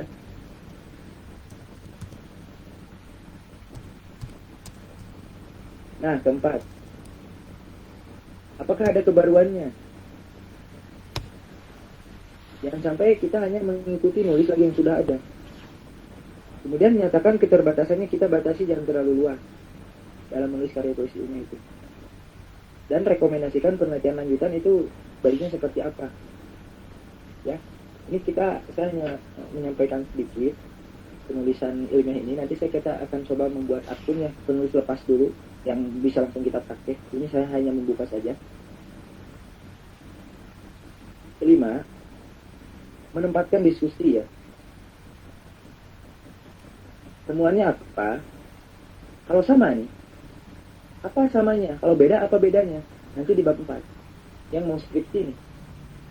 Tapi yang karya tulis ini anak-anak aliyah, apa bedanya? Contoh, kita mau ngangkat kalau di tesis ada misalnya tokoh Hasan, kalau di Muhammadiyah Kiai Haji Ahmad Dahlan, kalau di NU misalnya Kiai Haji Hasyim Asy'ari. Tuliskan. Temuan lain, ada salah satu buku Kiai Haji Hasyim Asy'ari, biografinya karya anaknya langsung kalau tidak salah. Setelah si Hasyim wafat, anaknya langsung diterbitkan oleh Kebu Ireng, penerbit Kebu Ireng. Kita dapat bukunya ketika berkunjung ke Jombang. Kita dapat bukunya. Itu luar biasa bagus karyanya. Nah, apa yang kesini kan banyak tuh yang menulis biografi Kiai Haji Hasyim Asy'ari. Nah, apa bedanya? Kan banyak tuh dengan yang sebelumnya. Nah, itu di situ. Hasan. Banyak kan? Yang nulis biografinya, apa bedanya antara satu yang lainnya? M. Nasir. Ada yang terbaru itu karya Pak Ustadz Lukman Hakim ya. Lukman Hakim. Yang terbaru itu yang warna putih. Nah, yang sebelumnya apa yang bedanya dengan M. Nasir karya Ayyub Rashidi almarhum? Nah, itu maksudnya. Ada apa bedanya, apa samanya? Seperti itu. Dari Muhammadiyah Kiai Haji Ahmad Dahlan. Ada apa bedanya? Banyak penulis. Buya Hamka dan seterusnya. Apa bedanya buku Buya Hamka karya Irfan Hamka dengan buku Buya Hamka karya yang lain? Nah, itu maksudnya. Harus ada bedanya, ya. Kalau menulis. Lanjut. Ini saya nggak menjelaskan ini ya, karena ini hanya membuka saja. Nah, memperkaya referensi. Dan kan kalau referensi bagusnya, kalau ilmiah, karena itu sudah bagusnya jurnal. Buku itu bahkan sudah ditinggalkan, tapi nggak apa-apa kalau mau buku untuk menambahkan. Dan maksimal kalau jurnal 10 tahun terakhir. Maksudnya di sini harus dijelaskan ya, jangan sampai salah tafsir. Orang Barat itu ini sengaja sebetulnya supaya buku Turas nggak jadi referensi. Kita merujuk ke dunia Barat, berarti Al-Quran, Sahih Bukhari, yang buku-buku karya ulama salaf dulu itu nggak diakui dalam konteks Barat. Tapi kita jangan.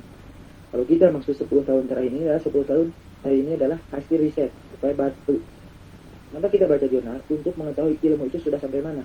Ya, ada yang bertanya tuh, Pak, ngapain sih baca jurnal? Saya belum paham katanya tuh. Nah, baca jurnal itu untuk mengupdate keilmuan. Metodologi penelitian itu sudah sampai mana? Pendidikan Islam itu sudah sampai mana? Sudah sampai metodologi mana? Sudah kemana? Itu ada di jurnal.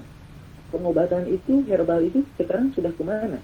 Sekarang sedang dikaji dari salah guru saya itu dari Kebun Quran, bekerjasama dengan fakultas apa di Unisba, fakultas kedokteran kalau bisa di Unisba, tentang mengembangkan konsep bidara, keilmuan masalah medis dan non medis. Nah, itu bagus tuh.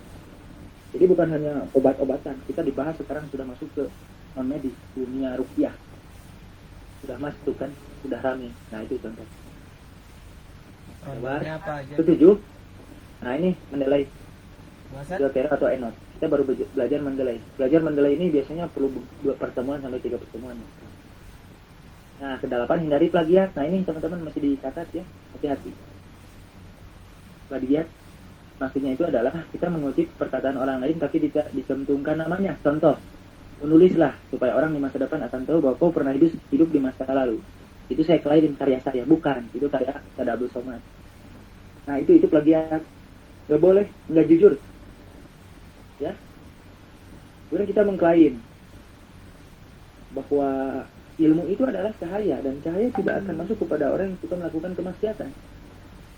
Itu klaim kata kita, enggak, itu bukan. Itu adalah pernyataan Imam Al-Waqi, gurunya Imam Syafi'i dalam kitab Ta'lim karya Syekh Az-Zanubi. Ya, seperti itu. Ya, jangan main klaim, nggak boleh. Maka solusinya apa? Gunakan parafrasi. Apa parafrasi? Parafrasi itu adalah mengutip dengan kata-kata kita sendiri, bukan copy paste. Caranya gimana? Gini, supaya nggak pusing. Baca buku, tutup bukunya, mulai menulis. Tidak buku dengan terbuka. Kalau buku terbuka sedang mengetik, itu biasanya suka lihat lagi gitu kan.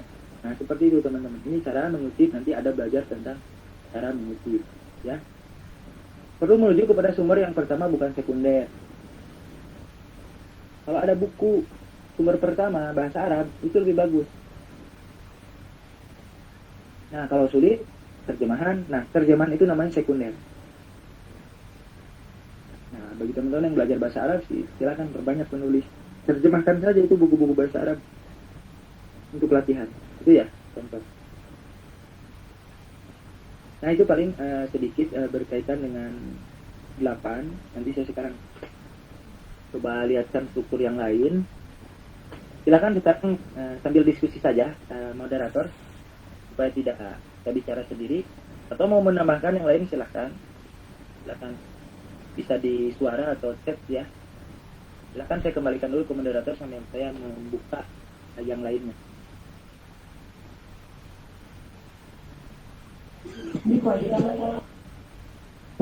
Baiklah, jazakallah khair kepada Ustadz yang telah menyampaikan materinya.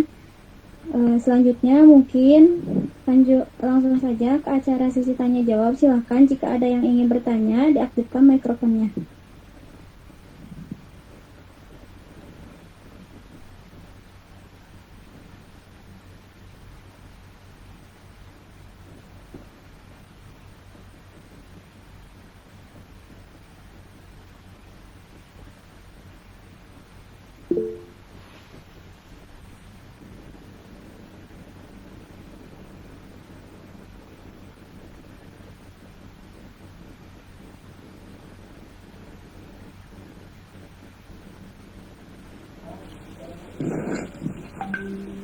Ada pertanyaan pertama, Ustaz, dari Teh Tiara.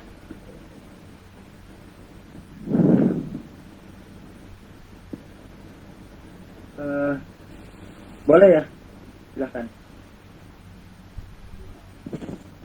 Dibacakan saja, Ustaz. Oh boleh dibacakan yang mana? Oh iya nih, ini ada. Oke, saya lihat ya. Ada. Oh iya. Terima kasih. Di sini terima kasih ya, Tiara. Apakah benar karya tulis Imam Daud berlangsung secara otodidak tanpa kaidah atau struktur? Nah, kalau dalam konteks ilmuwan turus, memang yang menetapkan kaidah-kaidah struktur itu kayak ada abstrak.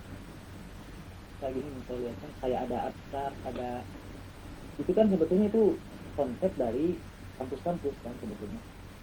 Dan sebetulnya para ulama dulu pun menulis tentang, kita perlu dicatat ya, kayak seperti kitab-kitab fikih kayak Bukhari, Muslim, itu sebetulnya ilmiah itu.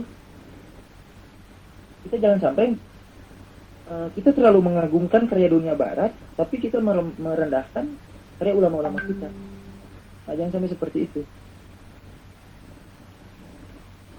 Kayak Bukhari itu justru sanad di hadis ini ketat loh, penulisan ilmiah itu, data itu ada sanad, ada matan, penelitian sanad, penelitian matan. Coba ini ya, buatkan tentang hadis. Saya sudah sedikit menulis tentang hadis.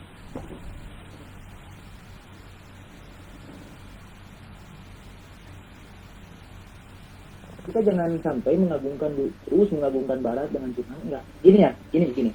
Kalau di barat, kalau di hadis kan, kalau kita mengutip itu kan jelas sifat-sifat para perawi ini tuh. Bahkan gini, kalau dalam hadis ada saja misalnya para perawi itu kencing berdiri, wah itu bisa saja hadisnya jadi turun derajatnya, bisa jadi doib gitu. Padahal hanya kencing berdiri gitu. Atau apa ya bahasa? Berbuat inilah tidak wajar ke binatang misalnya, atau menendang kucing gitu ya. Wah itu bisa jadi ini apa, bisa jadi masalah gitu, bisa jadi diturunkan gitu. Nah, saking ketatnya ya kalau gitu. Nah kemudian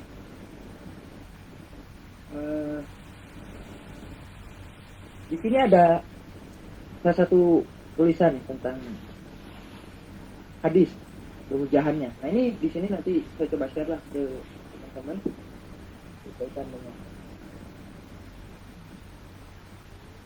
hadis, cara tulis hadis ilmiah. Jadi sebetulnya jika ada pertanyaan, cara tulis ilmiah dahulu berang secara otodidak tanpa kaidah. Sebetulnya kaidah-kaidah tulis ilmiah itu berubah terus gitu ya, tidak ada yang baku sebetulnya. Cuma kalau ini baru sekarang dibagikan dalam bentuk jurnal. Bahkan dalam menulis itu pun beda-beda. Pengutipannya ada yang footnote, ada yang body note. Jadi gitu. Jadi sebetulnya untuk karya tulis ilmiah, setiap kampus beda-beda menentukan kaidahnya. Ada yang kutipannya body note, ada yang footnote gitu ya. Nah, ini saya sedikit menjelaskan di sini. Ini yang dimaksud dengan judul. Ya. Ini jurnal, ini contoh jurnal, ini dari JIA. IAIN Pekalongan, Tinta 2 ya. Ini kehujahan hadis 4 master. Analisa terhadap metode ini kutub sitah. Di sini ada abstrak. Ini ada kehujahan, nah ada kehujahan hadis. Kemudian ada pendahuluan. Tadi saya sudah lihatkan ya. Ini contoh saya lihatkan.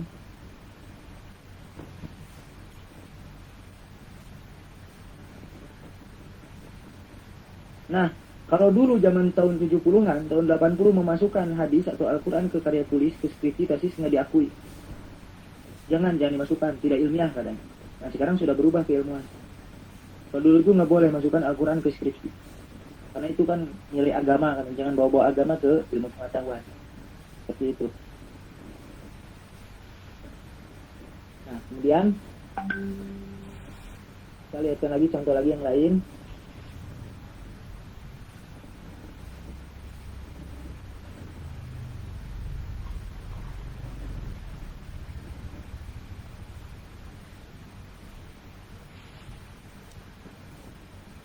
Habib, ada suaranya Habib.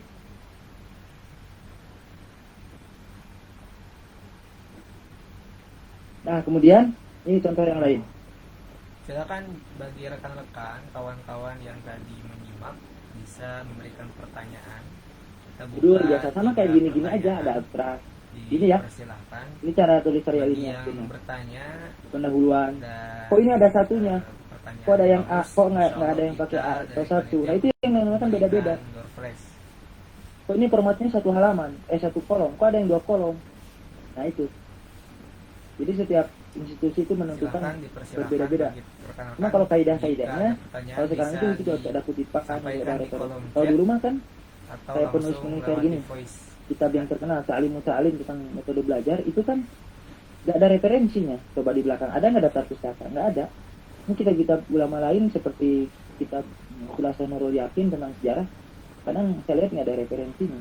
Kemudian kitab-kitab fikih Di sini ada kayak Tiasri, gitu ada ya. Kan kalau dulu itu kan ada katanya matan, Sateten, ada syarat kan. Coba ada lihat di juga, kitab-kitab bahasa tadi Arab saya yang di belakangnya lihat ada nggak daftar ada pustaka? ketua PW Kan nggak ada. Jimmy, Apakah Adinda, muncul ngatur atau gimana? ada Fahmi, Kan nanti ada perbincangan kawan lagi tuh lain. menarik. Nah gitu maksudnya. Ya, Kitab-kitab para ulama itu ustadznya ilmiah, hadir ada kutipan juga kan kesempatan hadisnya.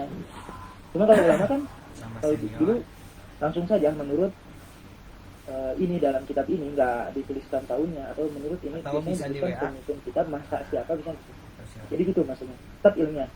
Para ulama dulu Nah, juga Ustaz, ilmiah. ada yang masuk di Kaidah-kaidah WA. dengan kaidah-kaidah yang diatur Ustaz, pada masa mengenai masanya. Sebetulnya itu ya untuk siaran teman-teman Jam'iyah, kita bisa dikaji langsung.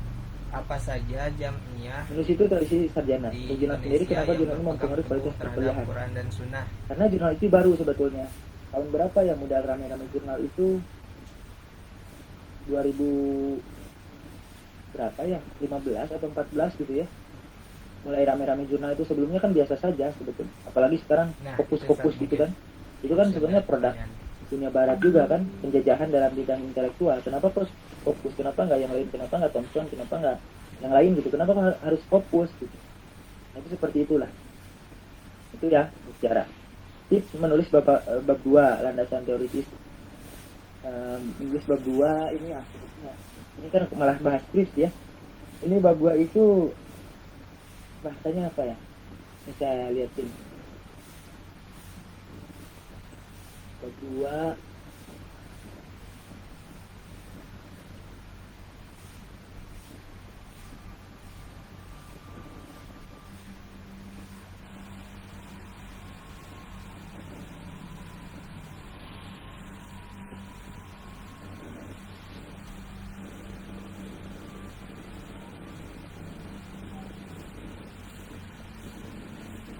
Nah, untuk menulis bab 2 itu sebetulnya yang pertama kita memang harus banyak baca ya.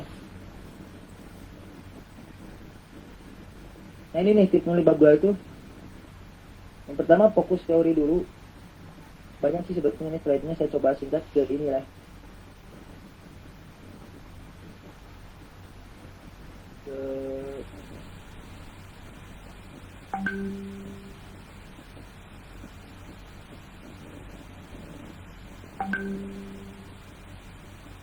Nah ini tips menulis bab 2 ya. Yang pertama tetapkan nama variabel yang diteliti dan jumlah variabel. Nanti kan pertanyaan apa itu variabel? Nah itu kita jangan dulu masuk ke sana ya.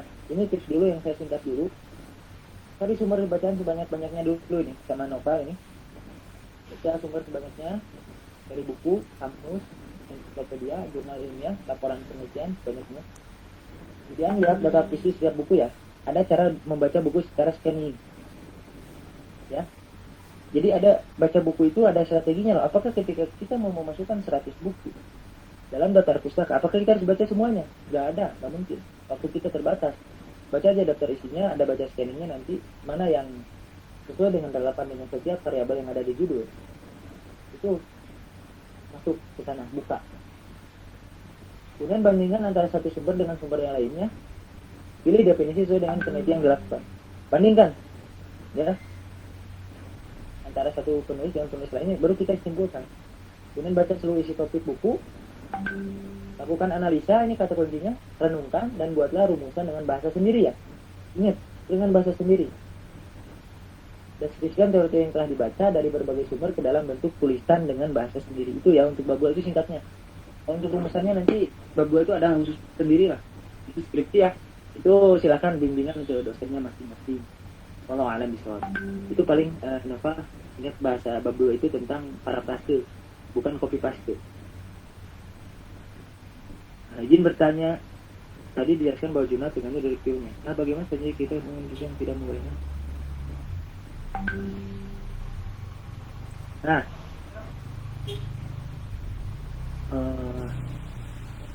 dari Anissa Pratiwi, katanya jurnal itu lebih berobat dari skripsi. Mengapa demikian? Sebetulnya istilah bobot tidak bobot itu kan siapa yang menentukannya, berbobot atau tidak itu gitu ya. Siapa yang menentukan? Nah, jurnal lebih berbobot dengan skripsi. Nah, jurnal yang dimaksud itu lihat dulu hasil jurnal di sini, hasil riset atau hasil apa, hasil kajian, tergantung. Kalau dengan hasil disertasi ya betul bisa lebih berbobot. Jadi kalau disertasi diinikan ke jurnal, ya itu bisa lebih berbobot memang. Kalau disertasi kemudian dipublikasikan. Tapi kalau jurnalnya itu hasil publikasi skripsi, ya kita lihat mana yang lebih berbobot gitu. Bisa sama, bisa tidak. Tapi intinya, kenapa jurnal bisa dikatakan lebih berbobot? Karena jurnal ini terpublikasikan secara online. Itu teman-teman berkaitan dengan jurnal ya. Wallahu a'lam. Dan dari UC, ya berlaku bagi penulisan skripsi. Kalau di kampus saya berlaku S1 60%, jurnal 40, buku S2 itu berapa ya?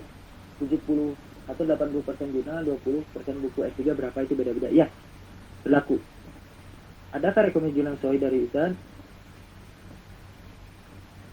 Yang Sohi, karena ditemukan orang liberal di Google Scholar. Nah, ini mumpung bahas Google Scholar ya. Ini Yusi Al-Fatih dari mana nih? Dari kampus mana? Ini kita lihatkan juga sekolah.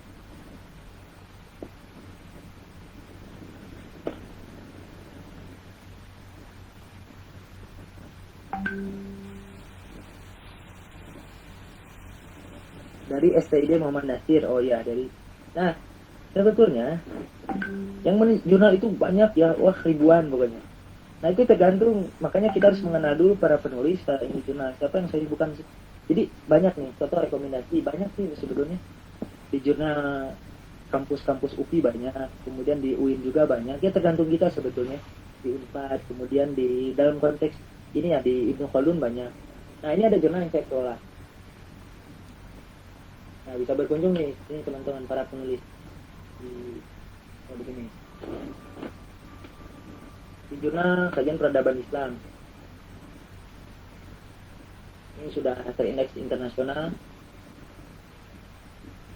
Nah, udah volume ketiga nomor 2, sekarang mau volume keempat. Ini udah terindeks internasional. Udah bahasa Inggris semuanya. Tapi yang sebelumnya ada bahasa Indonesia. Penulisnya lintas kampus. Nah, ini insya Allah berkaitan dengan kajian peradaban Islam. Ini yang saya kelola dan teman-teman yang lain. Ada yang bahasa Indonesianya juga. Nah, seperti ini Sunan Al-Luntik dan Islam. Nah, silakan kalau mau merujuk ke sini. Di Ibnu Khaldun juga banyak kampus-kampus Ibnu Khaldun. Banyak di sana. Atau kampus-kampus Gontor, atau kampus-kampus di Malaysia. Jadi tergantung sih kita bisa menunggu. Nah, untuk yang Yusti Al-Fatih ini, kita bisa menemukan supaya jurnal-jurnal kita ini berbobot. Soalnya itu tergantung sebagaimana kita penelusuran jurnal. Makanya harus mengetahui, harus tahu dulu tentang penulis. Nah, kalau kenapa kok di Google Scholar katanya karya orang-orang liberal. Nah, sebetulnya banyak juga yang melakukan perlawanan terhadap pemikiran liberal ini. Salah satunya kan dari Intis atau dari murid-muridnya Sob Al-Atas. Itu sudah banyak di jurnal-jurnal Gontor, jurnal-jurnal Ibnu Khaldun. Bahkan di jurnal SDIT Muhammad Nasir pun mungkin sudah banyak. Itu paling. Jadi kita harus tahu penulisnya dulu dan dia baca nanti jurnalnya. Nah, apakah kita boleh membaca jurnal karya-karya orang-orang liberal misalnya dalam pandangan ini? Ya boleh, untuk perbandingan saja atau untuk melakukan tanggapan nanti, mengkritisi kita boleh, silahkan. Itu ya. Wallahu a'lam bishawab. Bagaimana tulisan kita berkualitas? Sederhananya bagaimana tulisan kita berkualitas, yaitu dengan metodologi. Ini ya, kalau dalam tulisan yang pertama, metodologinya gimana dulu? Kuat ya datanya. Yang kedua, diksi bahasanya gimana? Yang ketiga, referensinya seperti apa? Kalau mau berkualitas, minimal itu dulu lah, 3 dulu. Metodologi penelitiannya kuat ya, data-datanya. Yang kedua, nanti diksi bahasanya kita bisa gak mengemasnya dengan bahasa yang ringan. Yang ketiga itu adalah referensinya. Apakah sumber-sumber primer? Kalau sumber-sumber primer, wah itu berkualitas. Nah itu maksudnya ya. Dari Ustazah Husnul Fatimah. Izin bertanya, tadi dijelaskan bahwa jurnal tergantung dari reviewer. Nah, bagaimana solusi jika kita bertemu dengan reviewer yang tidak memboleh? Nah, ini ya menarik nih. Kok ada reviewer kasus di ketika kita mau masuk jurnal internasional di Amerika, di Kanada, berindeks Scopus, itu kan bahkan mungkin yang mereviewernya itu nggak paham tentang Al-Quran Sunnah. Kok mereviewer menghukumi tentang yang dia nggak paham? Misalnya, dia nggak boleh memasukkan Quran hadis. Ada beberapa sikap yang bisa dilakukan. Pertama, jika mengikuti idealisme, berarti kita ya udah jangan di-publish di jurnal sana. Jadi kita pindah jurnal, itu yang pertama. Yang kedua, kita kekeh nih, masukkan aja jurnal, nanti disema kembalikan lagi, masukkan kekeh. Ya ujung-ujungnya ditolak, ya gak apa-apa, pindah jurnal lagi. Atau yang ketiga, ya karena ini udah struktur yang baku nih, nyambung ke pertanyaan Tiara, struktur Indonesia yang tadi dibakukan zaman penulis, diharuskan struktur yang kedua. Nah, karena kita mungkin tujuannya yang lain, misalnya kita untuk memudahkan, ini mah syarat lah untuk kita bagi kalangan dosen, misalnya ada yang mau naik jabatan fungsional ke guru besar atau ke doktor, ke asisten ke lektor misalnya, untuk syarat saja gitu, untuk administrasi, bukan karena idealisme, boleh. Jadi itu mah tergantung idealisme kita. Ada yang orang idealisme mah nggak mau, ya lebih baik terbit di kampus lain, atau bahkan nggak apa-apa saya nggak menjadi profesor daripada saya harus jadi profesor melakukan meninggalkan idealisme. Ada beda-beda itu mah ya, tergantung. Silakan kita sendiri, silakan kita sendiri.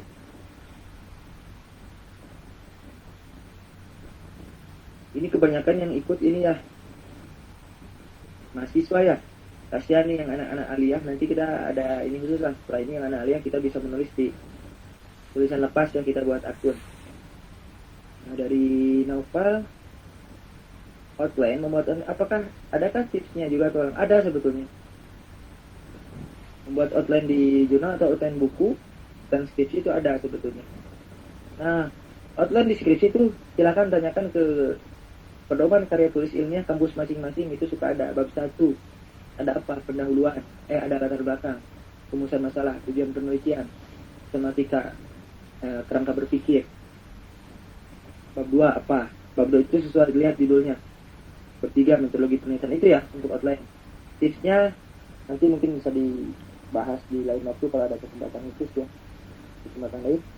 Itu paling novel, itu silakan tanyakan ke kakak kelasnya atau ke siapa gitu. Tipsnya itu beda-beda, banyak ada tipsnya tentang membuat outline. Tiap orang beda-beda membuat outline itu. Nadifa, UNS, apakah satu itu sifatnya relatif?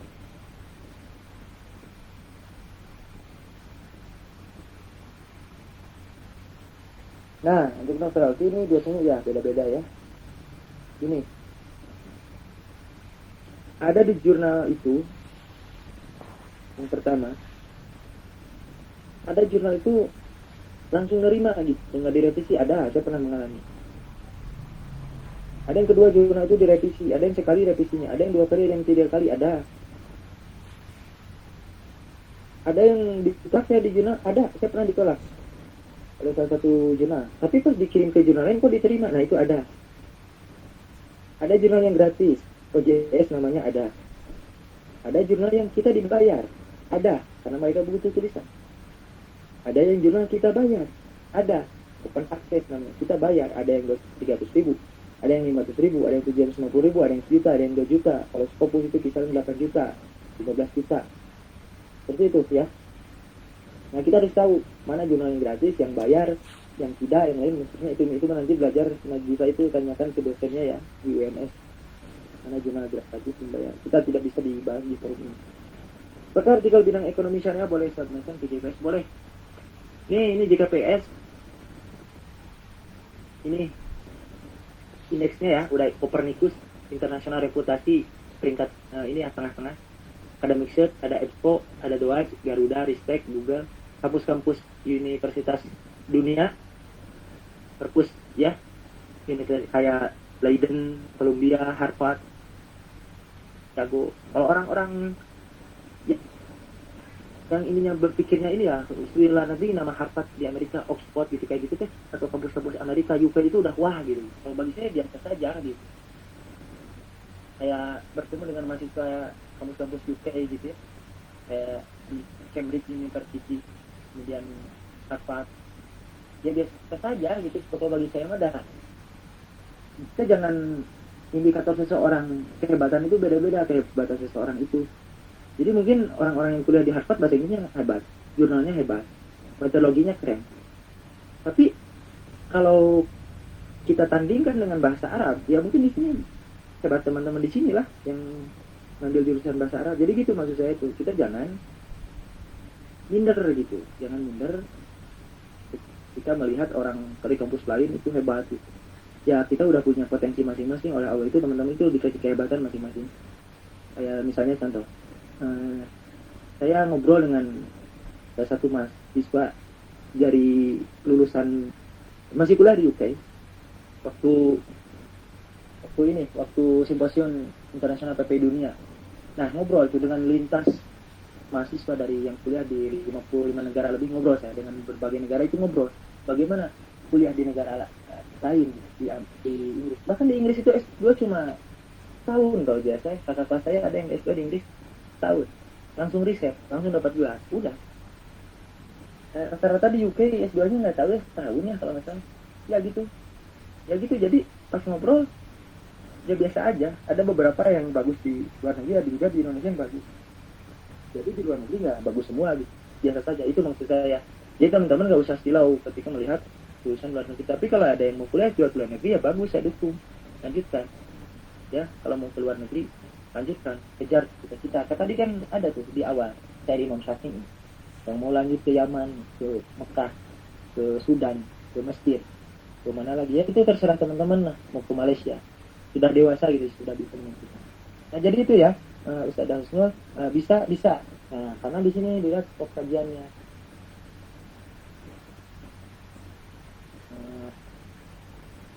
Di sini nih lihat, kajiannya itu, nah mana ya? Nah ini kajian ya. Nah ini ada social science, ya, ada ekonomi, politik, ya, ilmu alam, teknologi, hukum dan yang lain. Jadi semua keilmuan ada di sini. Mau keperawatan, pokoknya di KPS ini mengakomodasi semua keilmuan tanpa terkecuali. Silahkan mau bahas tentang dunia rupiah pun diterima sama di KPIS. Seperti itu ya. Itu contoh. Nah, sudah, sekarang kita kembali dulu ke anak-anak aliyah nih, kasihan. Kita artikel ilmiahnya kita ini dulu ya. Pembahasannya kita coba supaya bisa praktek, teman-teman. Di sini teman-teman bisa buat akun ya di Indonesia.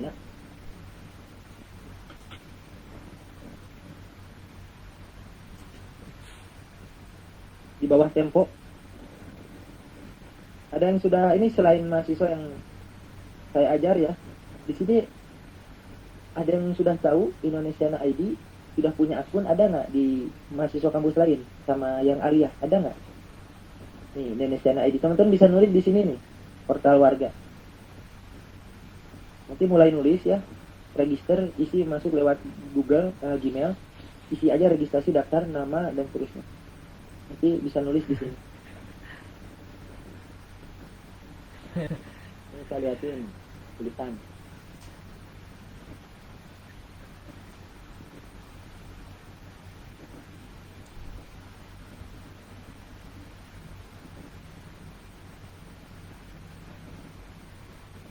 Bahasan apa saja? Maksud bahasan apa saja di mana? Di sini di Indonesia, bahasan apapun. Silahkan. Seperti kemarin apa yang kami kita kerja. Ini ada banyak. Oh ya, saya kan pernah nulis di sini.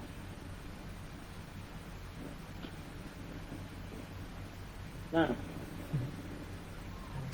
ini saya pernah nulis tentang seorang tokoh ulama ya. Nah ini tulisan contoh-contoh di sini teman-teman. Seperti ini. Tulis apa saja, mau tulisan puisi, mau tulisan kehidupan, tulisan laporan perjalanan, mau tulisan ya apapun, terserah. Bebas, masuk semua. Nah ini ada riwayat dibaca sama berapa orang. Ini saya ada nih contoh kan Ki Haji Ahmad Sanusi.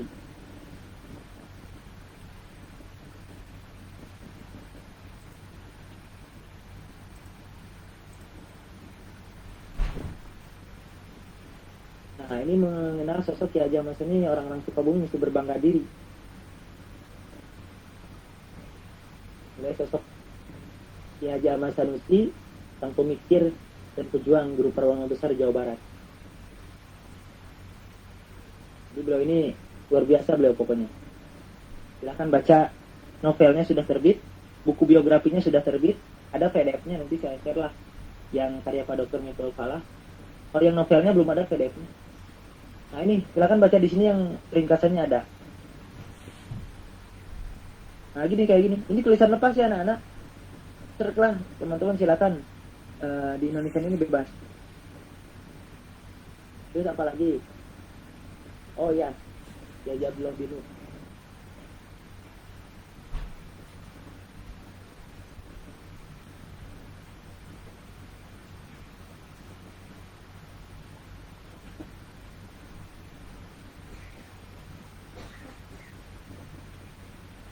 Nah, beliau ini terkenal sebagai Al-Ghazalinya Indonesia.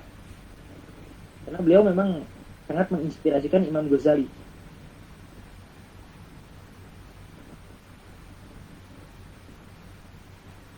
Ya, ini Dini kalau bermakna maksudnya pembahas fenomena masyarakat muslim dan jadi tentu ada kutipan dalil baik dari Nas Quran atau ya, silakan.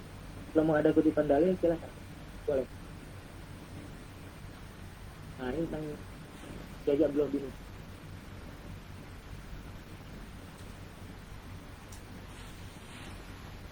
Nah, itu ya. Yang ada dari syair ini.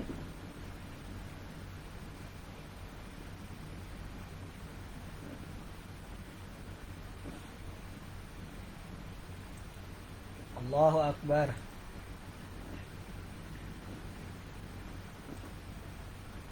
Nah, ini yang maksud saya, sebuah prosa persatuan luar biasa. Kiai Abdullah bin.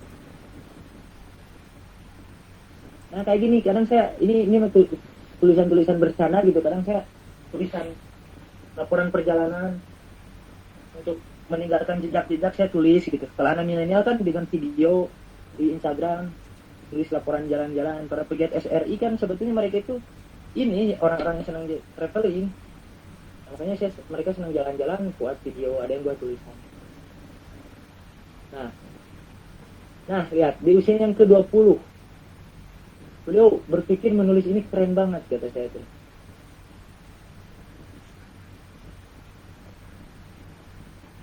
Nanti teman-teman bisa baca di searching ya. Usia 20. Ini syair. Nah, cuma ini kan bukan karya saya ya. Nah, tuliskan di sini kutipannya di akhir.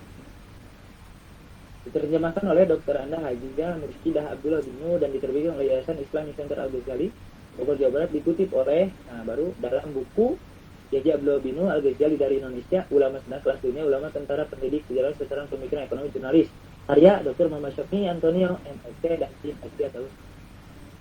Nah, kok saya ngutip banyak-banyak amat gitu ya ini. Nah, ini namanya kan inilah tulisan lepas, tidak ada aturan baku seperti jurnal. Ini mah terserah saya. Mau nulis banyak kutipan mau itu ya terserah saya, namanya juga tulisan lepas. Nah, itu maksudnya itu. Siapa? Ini nih. Ya, tulisan-tulisan iseng.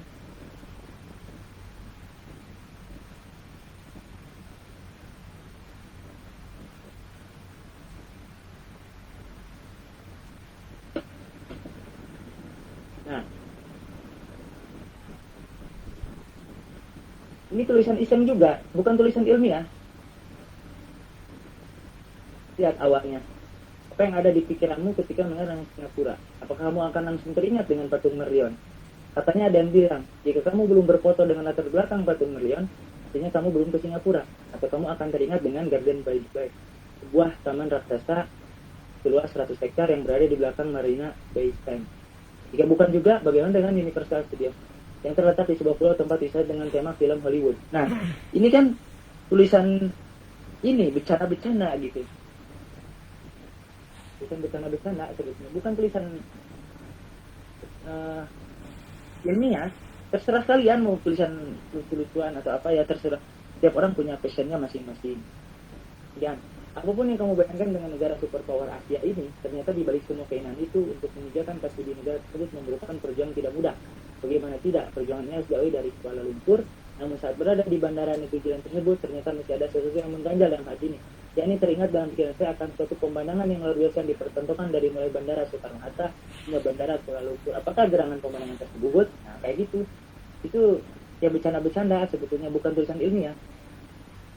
Nah, kemudian di sini baru orang-orang yang berpikirkan Islamic worldview di sana pasti akan masuk di sini. Pemandangan tersebut merupakan bentuk sebuah kecintaan dari seorang hamba kepada Allah dan Rasulnya. Mereka adalah sekelompok dari jamaah dakwah yang akan melakukan rihlah ke negeri jauh. Terlihat dari wajah mereka merupakan wajah yang jauh dari perasaan malu karena aktivitas yang mereka lakukan. Pakaian yang mereka gunakan jauh dari kemewahan, pakaian sederhana dengan gamis kebanggaan. Beberapa ada yang memakai ikat kepala dari sorban atau biasa disebut imamah bagi sebagian orang yang menyebutnya. Jangan lupa ada juga yang membawa siwak di tangan mereka sebagai alat untuk membersihkan gigi dan mulut mereka. Mereka tinggalkan anak dan istri yang ada di negerinya. Mereka korbankan waktu keceriaan bersama keluarga karena untuk menjalankan sebuah tugas meneruskan kerjanya para nabi. Terkadang tidak sering mereka harus menerima cacian, makian, hinaan, fitnah karena aktivitas yang mereka lakukan. Namun cacian, makian, hinaan, fitnah tersebut mungkin sudah menjadi kebanggaan bagi mereka dan hinaan tersebut mereka balas dengan senyuman. Masya Allah, sungguh pemandangan ini menyejukkan mata dan hati. Yang biasanya di bandara selalu dipertontonkan pemandangan akan kemewahan dunia, setidaknya dengan kehadiran mereka sedikit mengingatkan akan kehidupan akhirat. Nah itu ya contoh. Itu nulis lepas, terserah kalian mau nulis dimasukkan kisah apa, kisah hujan, kisah apa, itu mah suka-suka terserah kalian. Kalau tulisan lepas, tiap orang punya, kayak Terelie gitu ya, dan seterusnya. Robi, Ustaz pernah ke Singapura, nah nggak tahu lah, itu baca aja tulisannya gitu ya, itu baca aja tulisannya. Sultan, untuk tulisannya di Word dulu kak, ya di Word dulu, baru nanti copy paste ke Indonesia. Nah, gampang nggak? Pokoknya buat dulu register. Bayangin, Sultan nulis ya. Ini contohnya, kalau mau tujuannya mau viral, mau dibaca atau gimana, contoh lah. Kalau sekarang enak-enaknya viral. Contoh, saya setuju dengan undang-undang cipta kerja, melawan arus nih misalnya, itu bisa viral tuh. Ya siap-siap aja dibully sama netizen. Seperti itu kan? Siap-siap aja dibully sama netizen. Seperti itu ya. Itu harus siap. Adakah jika kita menulis lepas, lalu melakukan riset di berbagai dan tulisan yang kemudian dibuat menjadi satu nasib yang ini? Di berbagai dari yang kemudian dibuat. Nah, saya juga pernah di sini jurnal saya dimasukkan tulisan lepas.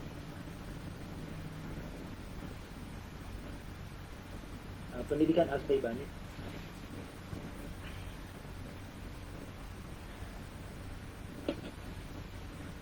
Nah ini jurnal saya dimasukkan tulisan lepas, masukkan referensi. Tapi yang bacanya kalian sedikit gitu. Kalau orang yang baca jurnal itu kan nggak seneng banyak. Tapi tetap masukkan referensi. Kalau mau di tulisan lepas ilmiah, ya. Nah kalau tulisan lepas itu gimana ya? Maksudnya kalau ada yang hasil penelitian, hasil pernyataan tetap masukkan.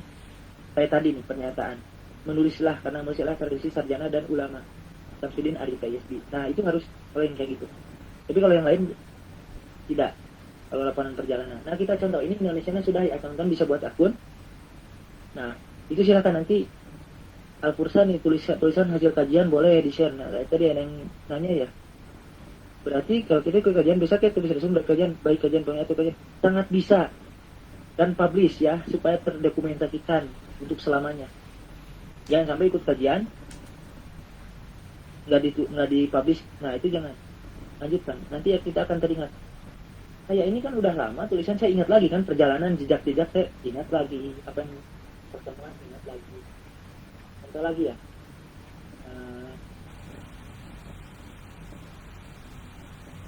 Jakarta misalnya.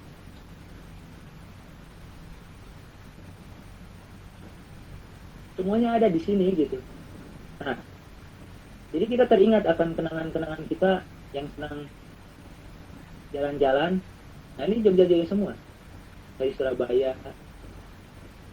Inilah dari Jogja. Nah teman-teman yang pernah ke Jogja, daripada hilang memori, tuliskan.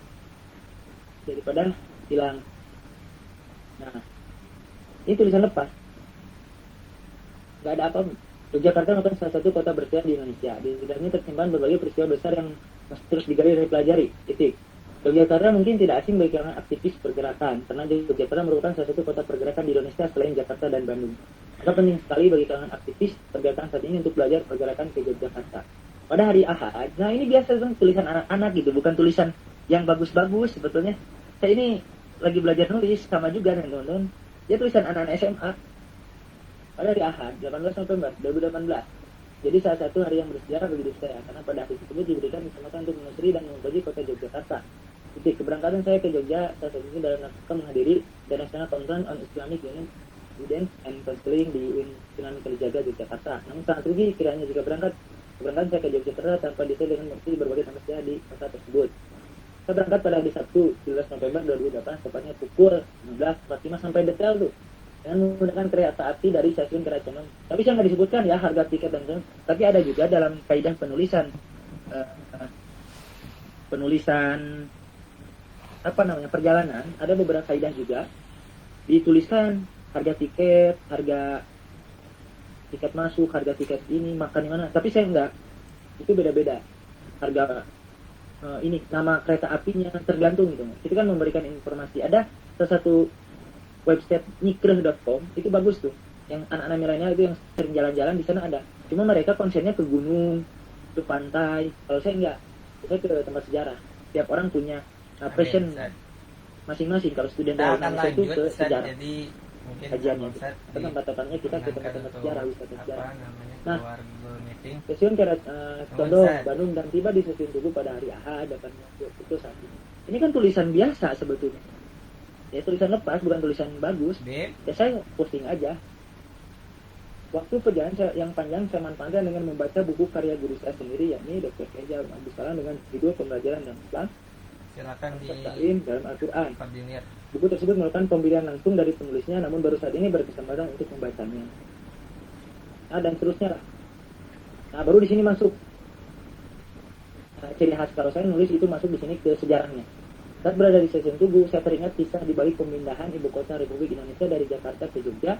Operasi pemindahan ibu kota berjalan secara rahasia dan menggunakan kereta api pada 3 Januari 1946 tengah malam. Jalur yang dilalui Soekarno beserta rombongan yakni dari Pegangsaan Timur, Manggarai, Jatinegara, Bekasi, dan seterusnya. Nah, ini kan ada referensinya, tapi kenapa saya tidak ditulis? Mungkin ini pertanyaan yang tadi ya, yang tanya tentang informasi. Kenapa saya tidak ditulis? Karena ini sudah jadi rahasia umum. Referensi ini udah banyak. Jadi nggak apa-apa. Tapi tetap dengan kadar-kadar sendiri. Saat tiba di stasiun Tugu, ya, dan seterusnya lah, ada. Ya, gini. Saya nggak pakai kutipan gini.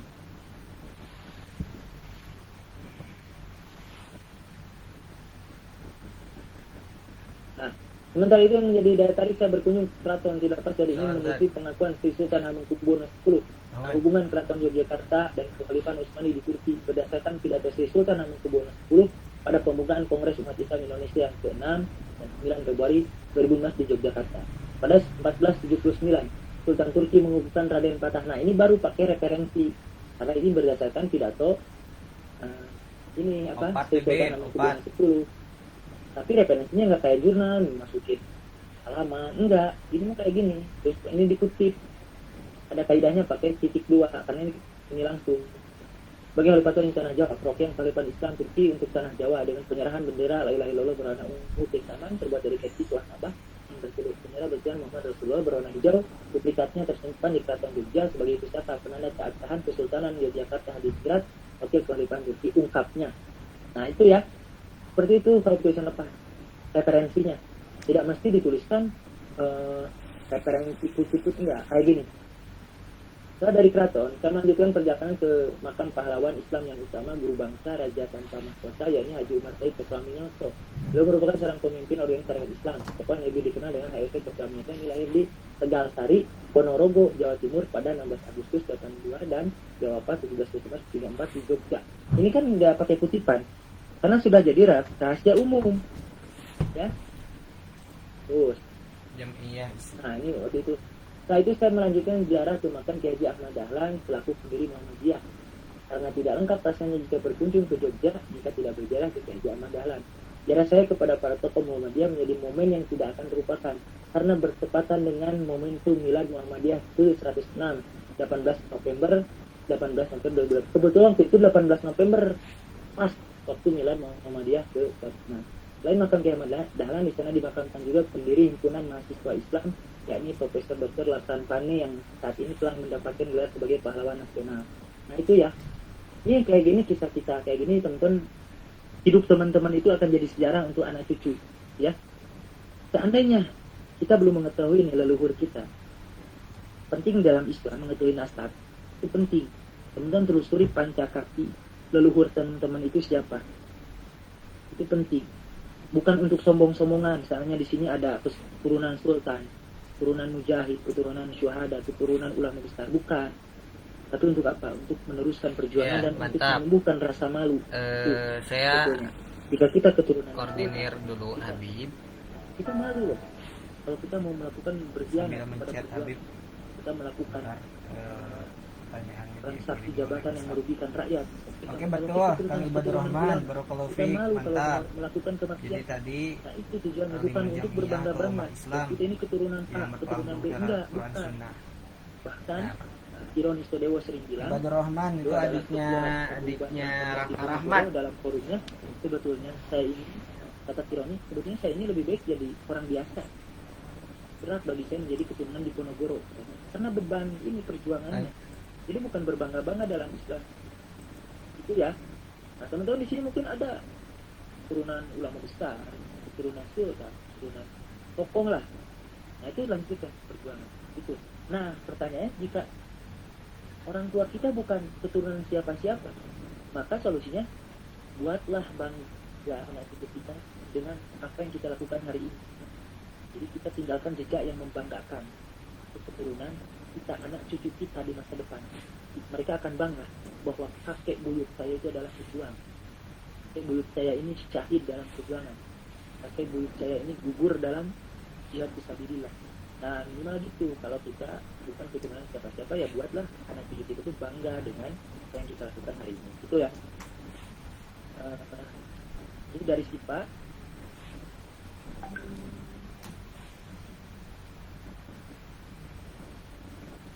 Ini lucu nih pertanyaan dari Sipa ini. Saya sering kali membaca ulang kalimat yang saya ubah malah jadi beda makna. Nah caranya, tadi baca buku, tutup ketikan. Udah. Baca bukunya satu paragraf, tutup ketika, jangan sampai rubah. Tapi kalau mau rubah mana, nggak apa-apa lah, lebih baik rubah mana itu daripada sama persis. Itu ya. Ketiga, apa pengen dapat coba sebutkan makna jamiah yang dipahami. Dilihatnya itu Ya, selain rekomendasi Ibadur kan Rahman. mekanisme di Indonesia itu adalah nilai, ada SNPTN, Sebutkan makna ada jamiah yang SBMPTN, dipahami. tes negara. Kalau jurnal itu nanti bermanfaatnya waktu teman-teman S1. Silakan. Kalau yang mau S2 ya Pertanyaannya kalau jelas. mau kampus-kampus luar negeri yang Eropa itu kan IELTS minimal 7,5 kuasai atau totalnya ya 550 lah sama. Mangga teh. Itu yang mau bahasa Arab. Ada kan tuh bahasa Arab sih. Kalau yang mau kampus Arab, kampus Mesir harus sama Ya. berapa nilai itu. Kuasai bahasa. Minimal yang harus kita kuasai itu kan bahasa Arab, Makna jamiah yang dipahami. bahasa daerah, bahasa Ibu, bahasa Sunda, bahasa Jawa, bahasa Aceh nggak boleh bilang juga.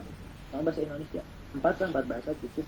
Kalau yang lainnya kan orang-orang hebat mah 7 bahasa, 10 bahasa, 17 bahasa. Seperti itu ya. Itu untuk IPA ya. Ada pembatasan jumlah kata dalam tulisan di Indonesia. Di Indonesia ada berapa Dari PP titik karakter ya. Tapi kalau biasa nulis yang bagus itu biasanya lagi. 3 halaman di Word atau 5 halaman maksimal.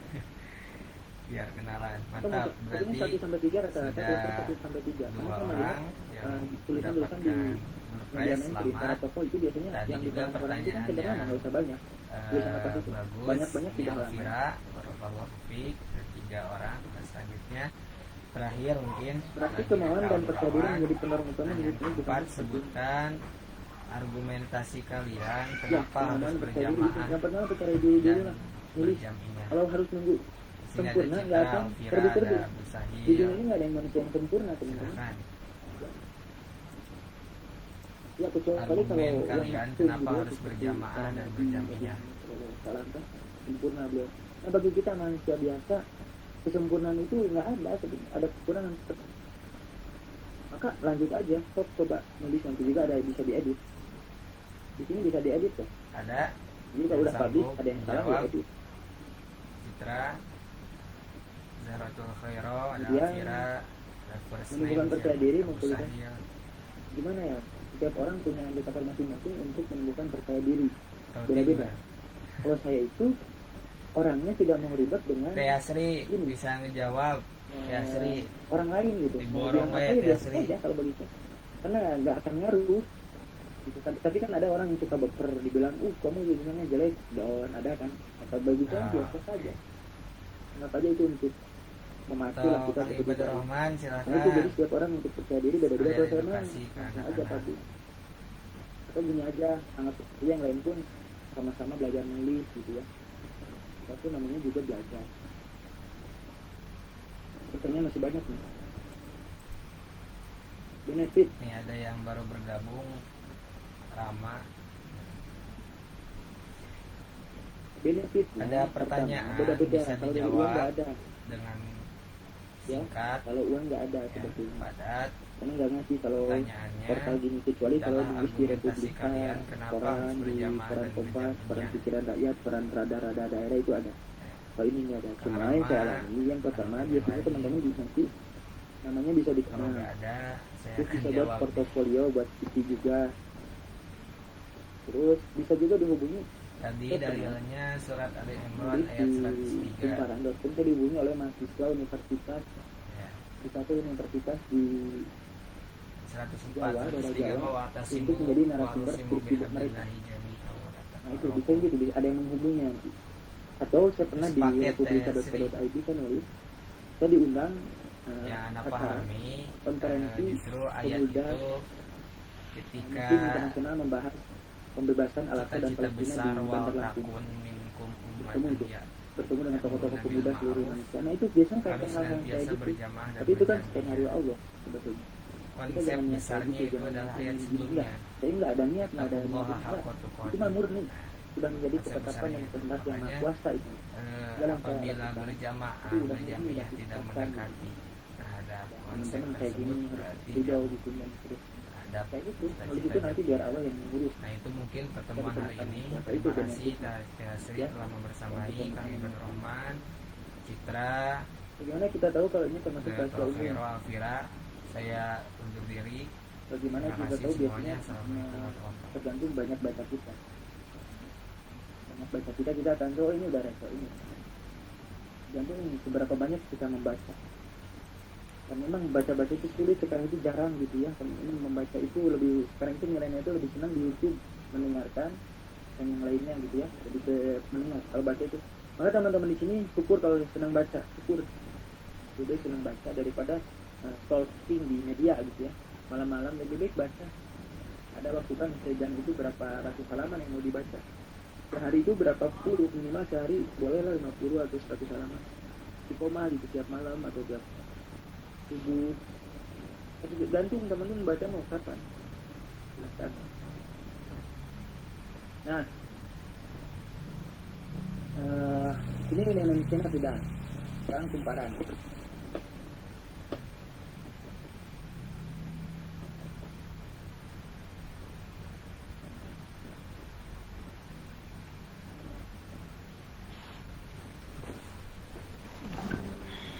Ini kan nulis kumparan nulis.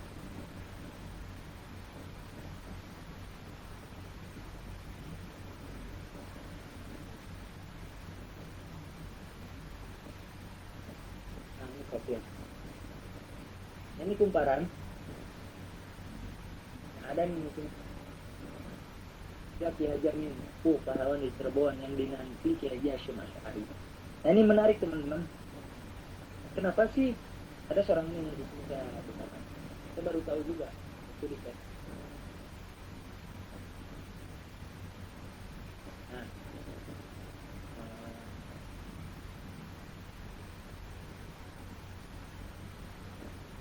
nah ini nih.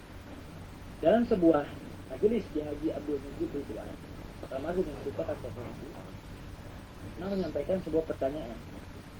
Kenapa perlawanan rakyat Surabaya itu terjadi 10 November tahunnya? Kenapa tidak sehari atau 2 hari sebelumnya? Padahal pada saat itu tentara dan rakyat sudah siap. Melihat tak satupun di antara yang hadir dalam majelis itu dapat menjawab pertanyaan itu dijawab sendiri oleh Kiai Haji.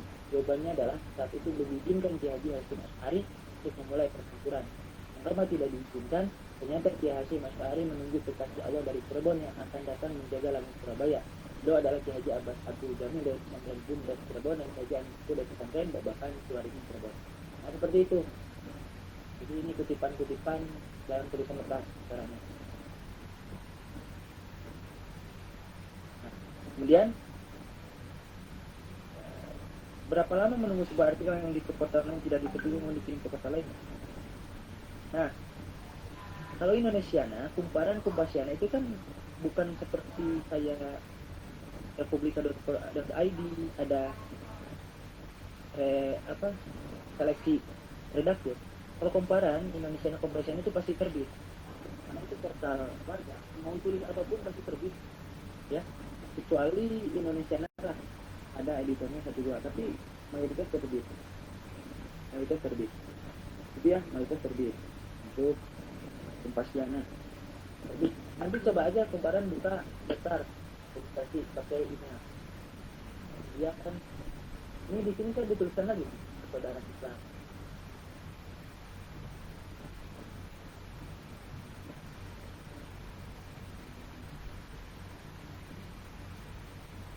Kemudian kayak seminar-seminar gini saya tuliskan. Ini kan salah satu bagian dari sejarah hidup.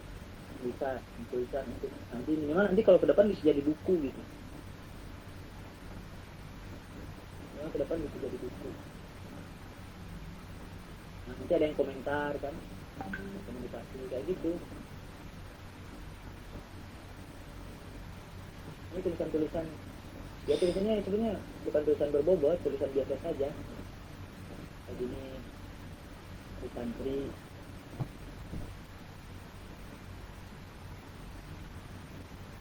nah ini kuliah juga siapa kan lebih layak mendapat gelar sarjana pendidikan Haji Mustafa.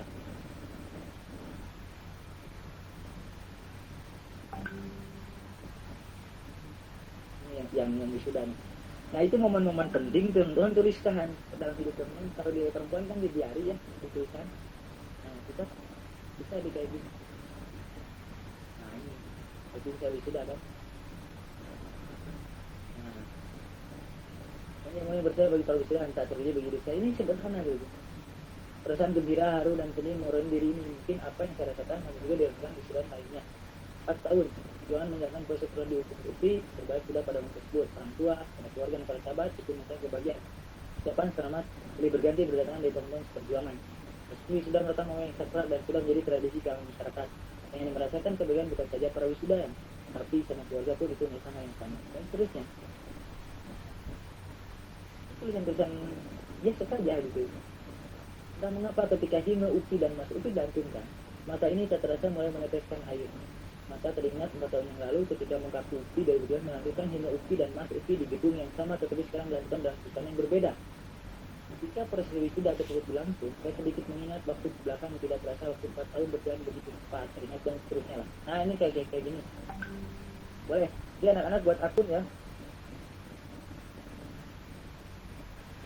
Silakan bisa langsung dipraktekkan. Nulis di sini. Teman-teman Al-Qur'an itu hasil kajiannya yang banyak tuliskan sama notulen, habis di sini. Terus nih, Sayyidina Isa. Soleh, Abdul Halim, Abdul Habino, saya tuliskan lagi di sini, Jamal Sanusi, JW, dan seterusnya. Nih, bahkan catatan mudik pun, ya yang ya kita sedang mudik gitu, tuliskan di sini sama teman-teman. Ini fotonya, ini di atas Gunung Galunggung kalau nggak salah.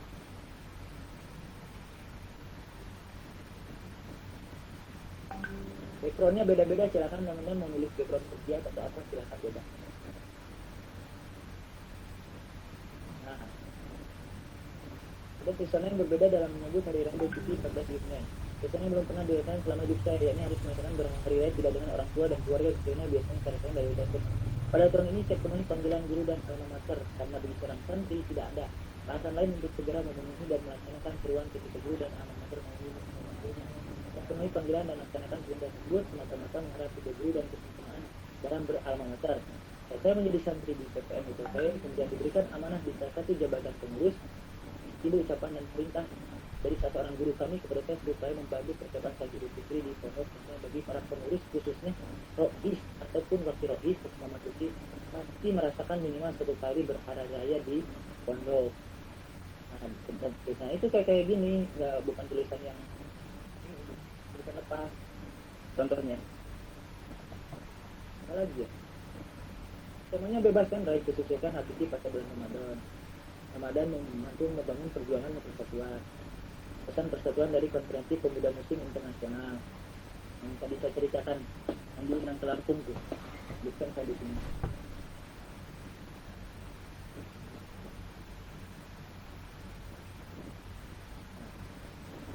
Konferensi Pemuda Muslim untuk Pembebasan Masjid Al-Aqsa disampaikan di Bandar Lampung pada 30 Maret 2 Mei patut mendapatkan apresiasi. Pasalnya, problematik yang terjadi di Palestina ternyata masih sedikit dari kalangan pemuda muslim yang memahaminya dan menjadikan isu prioritas. Senada disampaikan delegasi pemuda dari berbagai negara yang menyatakan bahwa masih sedikit dari pemuda muslim di berbagai negara yang memahami dan menjadikan konflik yang terjadi di Palestina sebagai satu masalah. Begitupun diskusi penulis dengan saudara Ali sebagai delegasi pemuda dari Thailand menegaskan bahwa di negerinya dan seterusnya lah. Nah kayak gini, ini kumparannya sekarang yang terakhir. Kompas Jana.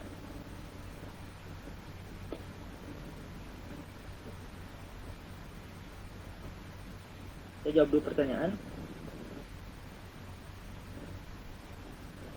Ya untuk Ustazah Husno, jadi di media itu tidak perlu ditanyakan kecuali kalau dikirim ke republika.co.id atau media lain ya, seperti deatu.com, faizlan.com dan seterusnya. Kalau nggak ada terbit lagi, ya udah kirim ke portal lain.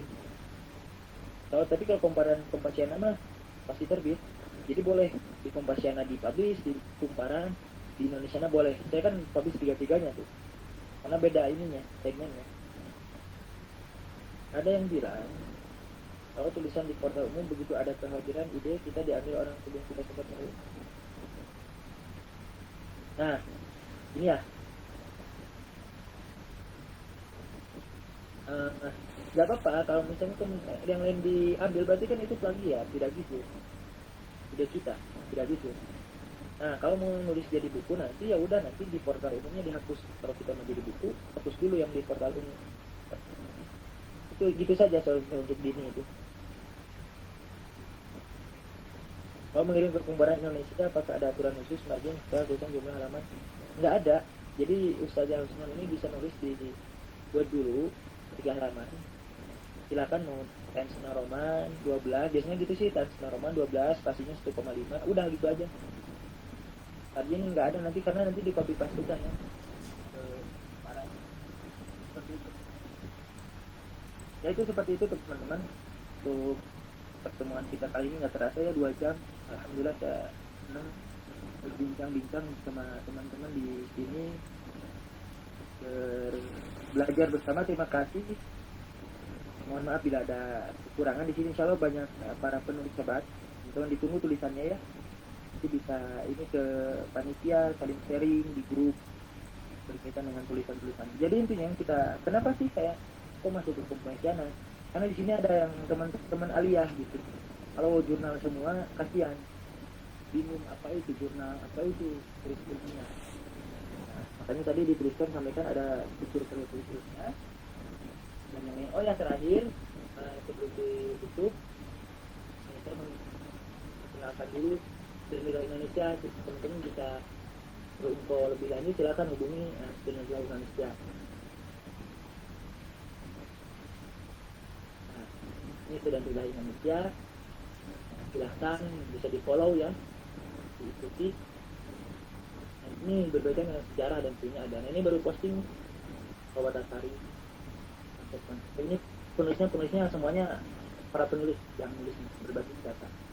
Teman-teman, ini ada webinarnya tiap Jumat malam ya. Jika ada yang mau ikut tiap Jumat malam silahkan. Kemudian itu penulisnya juga dari dosen-dosen ya, kalau ilmiah juga Islam di Sukabumi, kemudian ada tentang Karawang, tentang Jawa Barat dan seterusnya. Postingan-postingan untuk sejarah.